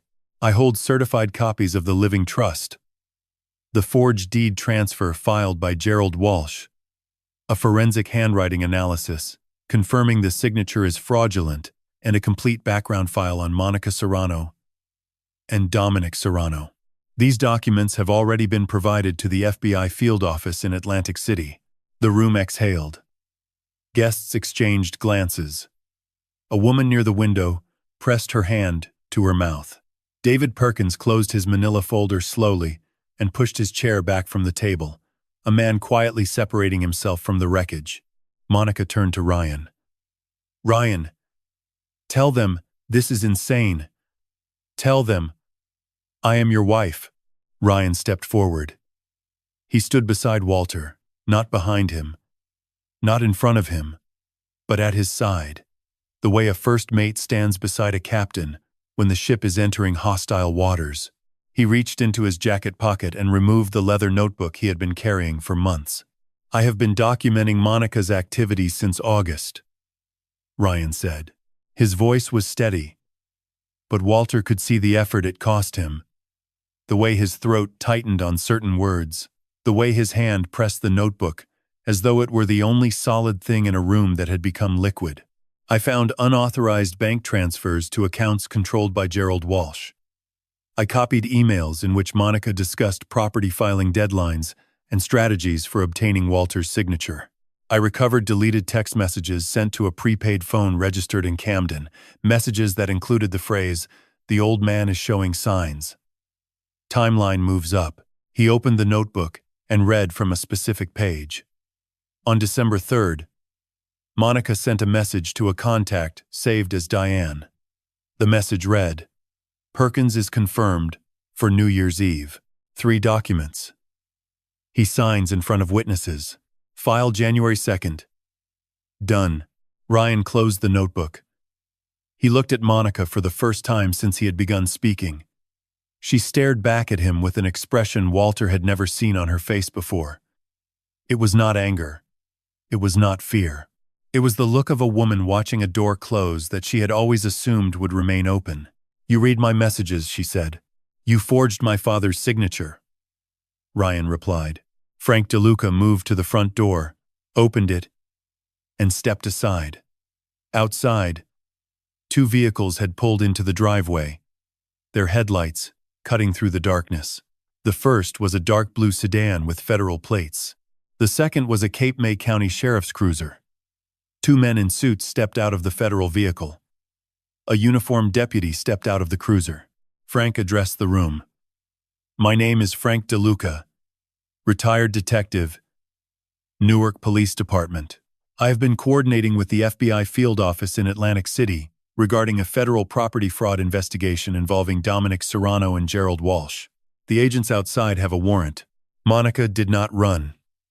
She did not scream. She stood perfectly still in her red cashmere sweater and her pearl earrings, her hands at her sides, and watched the federal agents enter the house the way a person watches the tide come in, knowing there is no wall high enough to stop it. One of the agents approached her. "Monica Carey, also known as Monica Serrano. We need to speak with you regarding your involvement in a property fraud scheme connected to Dominic Serrano and Gerald Walsh. You have the right to remain silent." Ethan stood on the staircase, his Polaroid camera in his hands, his eyes wide. He did not take a picture. He looked at Walter, and Walter looked back, and in that exchange was everything a grandfather could offer. A boy whose world was rearranging itself in real time, steadiness, presence, and the unspoken promise that the people who loved him were still standing. Helen's voice had stopped. The television screen was dark, but her words remained in the room like light after the source has been turned off, illuminating corners that had been dark for years. The federal agents took Monica to the dining room table where, 20 minutes earlier, she had arranged the documents she wanted Walter to sign. They sat her in the same chair David Perkins had occupied. Perkins himself had already left, escorted to his car by the sheriff's deputy. His manila folder confiscated as potential evidence. He had not said goodbye to anyone. He had walked through the front door with the hurried silence of a man who understood that proximity to this situation was a liability he could not afford. Monica sat with her hands folded on the table, her posture straight, her expression blank. The rehearsed smile was gone. The warm voice was gone. What remained was the architecture beneath. The bare structure of a woman who had spent years building something that was now collapsing around her, one beam at a time. The lead agent, a man named Torres with close-cropped hair and a voice that carried no unnecessary words, informed Monica that Dominic Serrano had been taken into custody 40 minutes earlier at a motel in Wildwood, 3 miles from the house. Gerald Walsh had been arrested at his apartment in Camden that same evening. Both men were being held on federal charges of conspiracy to commit property fraud, forgery, and wire fraud. Dominic's arrest also constituted a violation of his supervised release, which meant he faced additional time for the original conviction. "Your brother and Mr. Walsh have been cooperating since their arrest," Torres said. He did not elaborate. He did not need to. The sentence was a door, and Monica could see what was on the other side. She said nothing. She stared at the table, at the place where the silver pen had been, where the documents had waited for Walter's hand, and she breathed slowly through her nose like a diver managing her oxygen in deep water. The guests had moved to the living room. Frank stood near the front door, speaking quietly with the second agent, providing context and handing over a USB drive containing the surveillance footage from the 3 cameras. Patricia sat at the kitchen counter, organizing her documents into a sequence the agents could reference during their investigation. She worked with the same focused efficiency she brought to everything, her pen moving across a yellow legal pad as she annotated each item. Walter stood in the hallway between the dining room and the living room, positioned at the exact center of the house, the place where every room was visible and every voice was audible. He watched Monica through the doorway. He watched the agents. He watched Frank. And then he turned and walked to the staircase, where Ethan sat on the fourth step, his Polaroid camera in his lap, his eyes fixed on the floor. Walter sat down beside him. The step was narrow. Their shoulders touched. "Is Mom going to jail?" Ethan asked. His voice was small, not frightened but serious. The voice of a boy who understood that the adults in his life were not playing a game. Walter did not lie. He did not simplify. He spoke to Ethan the way Helen would have spoken to him, with honesty wrapped in warmth. "Your mother made some choices that were not right, and now other people are going to help figure out what happens next. That is not something you need to carry. Your dad and I are here. We are not going anywhere." Ethan looked at him. Did Grandma know this would happen? She prepared for it. She loved this family enough to protect it, even after she was gone. Ethan lifted his camera and took a single photograph of the hallway. The flash popped. The image slid out of the camera, wet and undeveloped, a gray square that would slowly reveal what it had captured. He held it carefully by the edges and watched the shapes begin to emerge. "I am going to keep this one," he said. "So I remember." At 11:48, 12 minutes before midnight, Walter put on his coat, took the brass key from his pocket, and walked across the backyard toward the lighthouse. The grass was stiff with frost. The wind had dropped. The ocean was a dark, breathing presence beyond the dunes, and the sky above was clear for the first time in weeks, a dome of black velvet scattered with the stars Ethan had been naming all autumn. Ryan followed him. They walked side by side without speaking, their breath forming brief white clouds that disappeared into the cold. Behind them, the house glowed with warm light, and through the windows they could see the agents moving through rooms, collecting evidence, documenting the scene. Walter unlocked the iron door. The hinges protested, then yielded. The smell of salt and old metal and faded lavender rose from the stairwell like a memory surfacing from deep water. They climbed together. 47 steps. Walter counted each one. At the top, the lantern room opened around them, glass walls framing the ocean and the sky and the distant lights of Cape May. The Fresnel lens stood in the center, tarnished but intact. The control panel was mounted on the wall beside the door. A simple keypad with 4-digit slots and a master switch. Walter entered the code. 0, 7, 1, 4, July 14th, 1982. The day he and Helen stood on this ground in their wedding clothes and promised each other everything. A low hum rose from the mechanism. The lens began to turn, slowly at first, then with increasing confidence, the way a heart resumes beating after a long pause. The bulb inside the Fresnel lens brightened, flickered once, and then caught, throwing a beam of white light out through the glass and across the dark water. The lighthouse was alive again. Walter and Ryan stood in the lantern room and watched the beam sweep the ocean. It moved in a steady arc, cutting through the darkness, reaching toward the horizon and then returning, a rhythm as old and reliable as breathing. Below them, on the back porch of the house, a small figure appeared. Ethan, in his wool hat and his oversized glasses, his Polaroid camera around his neck, stood looking up at the lighthouse with his mouth open. The beam passed over him and continued out to sea, but the light it left on his face remained. From somewhere in the distance, a church bell began to toll. Midnight. The old year was ending. The new one was arriving, and the lighthouse, dark for 3 years, was turning again, sending Helen's signal across the water to anyone who needed to find their way home. Ryan placed his hand on Walter's shoulder. "Happy New Year, Dad." Walter placed his hand over his son's. "Happy New Year, Ryan." The beam swept the ocean. The stars held their positions, and somewhere in the mechanism of the old lighthouse, in the wiring and the glass and the brass fittings Helen had loved, her promise turned with the light, steady, patient, and unbroken. The legal proceedings took 4 months.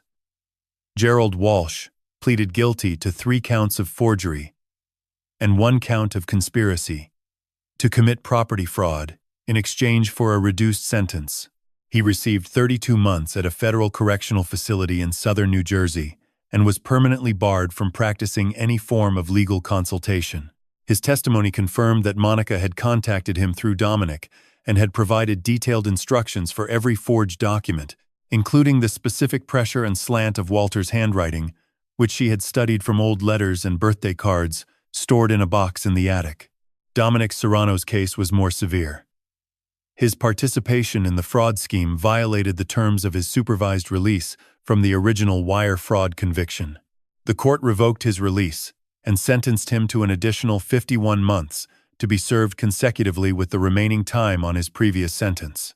The judge noted in her ruling that Dominic had demonstrated a pattern of targeting elderly homeowners and that his involvement with Walsh represented not an isolated incident but a continuation of criminal behavior that showed no indication of reform. Monica's case went to trial in March. She did not plead guilty. She sat in the courtroom in a navy blue dress with her hair pulled back, her posture straight, her expression composed. She maintained that she had been acting under Dominic's influence, that the transfers to Walsh's account had been made without her full understanding, and that the documents found on her laptop had been placed there remotely by her brother. The jury did not believe her. The prosecution presented Helen's journals, the surveillance footage from Frank's cameras, Ryan's documentation of bank transfers and text messages, Patricia's forensic handwriting analysis, the forged deed, and the filing receipt bearing Walsh's name. They played Helen's recorded message in its entirety. The courtroom was silent for the full 9 minutes and 37 seconds of Helen's voice. 2 jurors wiped their eyes. The judge removed her glasses and set them on the bench. Monica was convicted on 4 counts: conspiracy to commit property fraud, attempted financial exploitation of a vulnerable adult, identity fraud, and forgery by facilitation. She was sentenced to 48 months in federal custody and ordered to pay restitution of $67,000, the total amount she had transferred from the family accounts to Walsh over a period of 11 months. Ryan filed for divorce the week after the verdict.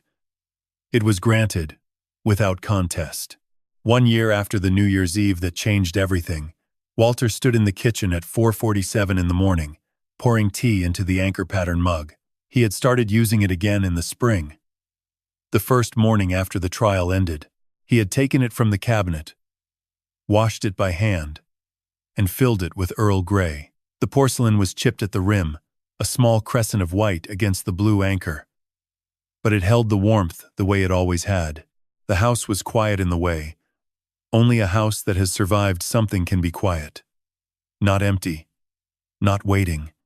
Settled. The oak table still carried the gravy stain. The piano lid was open. Walter had begun playing again. Not well. Not with Helen's fluency. But with enough intention to fill the rooms with sound. He played Claire de Lune on Sunday evenings, slowly. Missing notes. Repeating phrases. Letting the melody stumble through the house like a man learning to walk again after a long stillness. Ryan had moved back into the house full-time. He worked from the upstairs office during the week, and on weekends he and Ethan rebuilt the garden that Helen had planted the year Ryan was born. They replaced the soil in the raised beds, planted tomatoes and basil and lavender, and built a small wooden sign that Ethan painted in careful block letters. Helen's garden. They placed it at the entrance beside the rosemary bush that had somehow survived 3 winters without care, its roots deeper than anyone had known. Ethan turned 11 in April. Walter gave him a new telescope, a proper one, with a motorized mount and a digital star chart. They set it up on the back lawn, aimed it at Jupiter, and watched the planet's 4 largest moons drift in slow orbit like distant lighthouses circling a gas giant. Ethan recorded each moon's position in his notebook, the same notebook he had used to predict Christmas presents and document his Polaroid missions. "Grandpa," he said, adjusting the focus with steady hands, "do you think Grandma can see the stars from where she is?" Walter looked at the sky. The question was not about astronomy. It was about continuity. It was about whether the people we love continue to exist in the things they taught us to see. "I think she planted the idea of looking up," Walter said. "And as long as you keep looking, she is part of what you find." Ethan nodded, satisfied, and returned to Jupiter. Frank DeLuca visited every Thursday evening for dinner. He brought fish he caught from his boat, and Walter cooked it in the cast-iron skillet Helen had seasoned over 40 years. Patricia Nguyen sent a letter every few months, updating Walter on the trust status and enclosing a handwritten note that always ended with the same line: "The foundation holds." Sarah Hale, Victor's sister, had contacted Patricia after the trial. She had read about Monica's conviction in the news and wanted to speak with Walter. They talked on the phone for an hour. Sarah cried twice. Walter listened. She told him about Victor, about the man he had been before Monica entered his life, about the poker games and the laughter and the slow, quiet erasure of everything that made him who he was. Walter told her about Helen, about the journals, about the lighthouse. When they hung up, Sarah said, "Your wife saved your life, Mr. Carey. She saved more than mine." Walter said. On a Sunday evening in late October, Walter sat at the piano and played Clair de Lune from beginning to end without stopping. It was imperfect. The tempo wavered. 2 notes in the middle section rang flat. But the melody held, carried not by technical precision but by the memory of the woman who had played it 1,000 times in this room, at this instrument, facing this window. When he finished, the house was silent. Ethan was asleep upstairs. Ryan was reading in the armchair by the window. The lighthouse beams swept past the garden, past the porch, past the dunes and out to sea. Walter closed the piano lid, rested his hands on the dark wood, and listened to the echo fade. The light had returned, and it had never really been gone.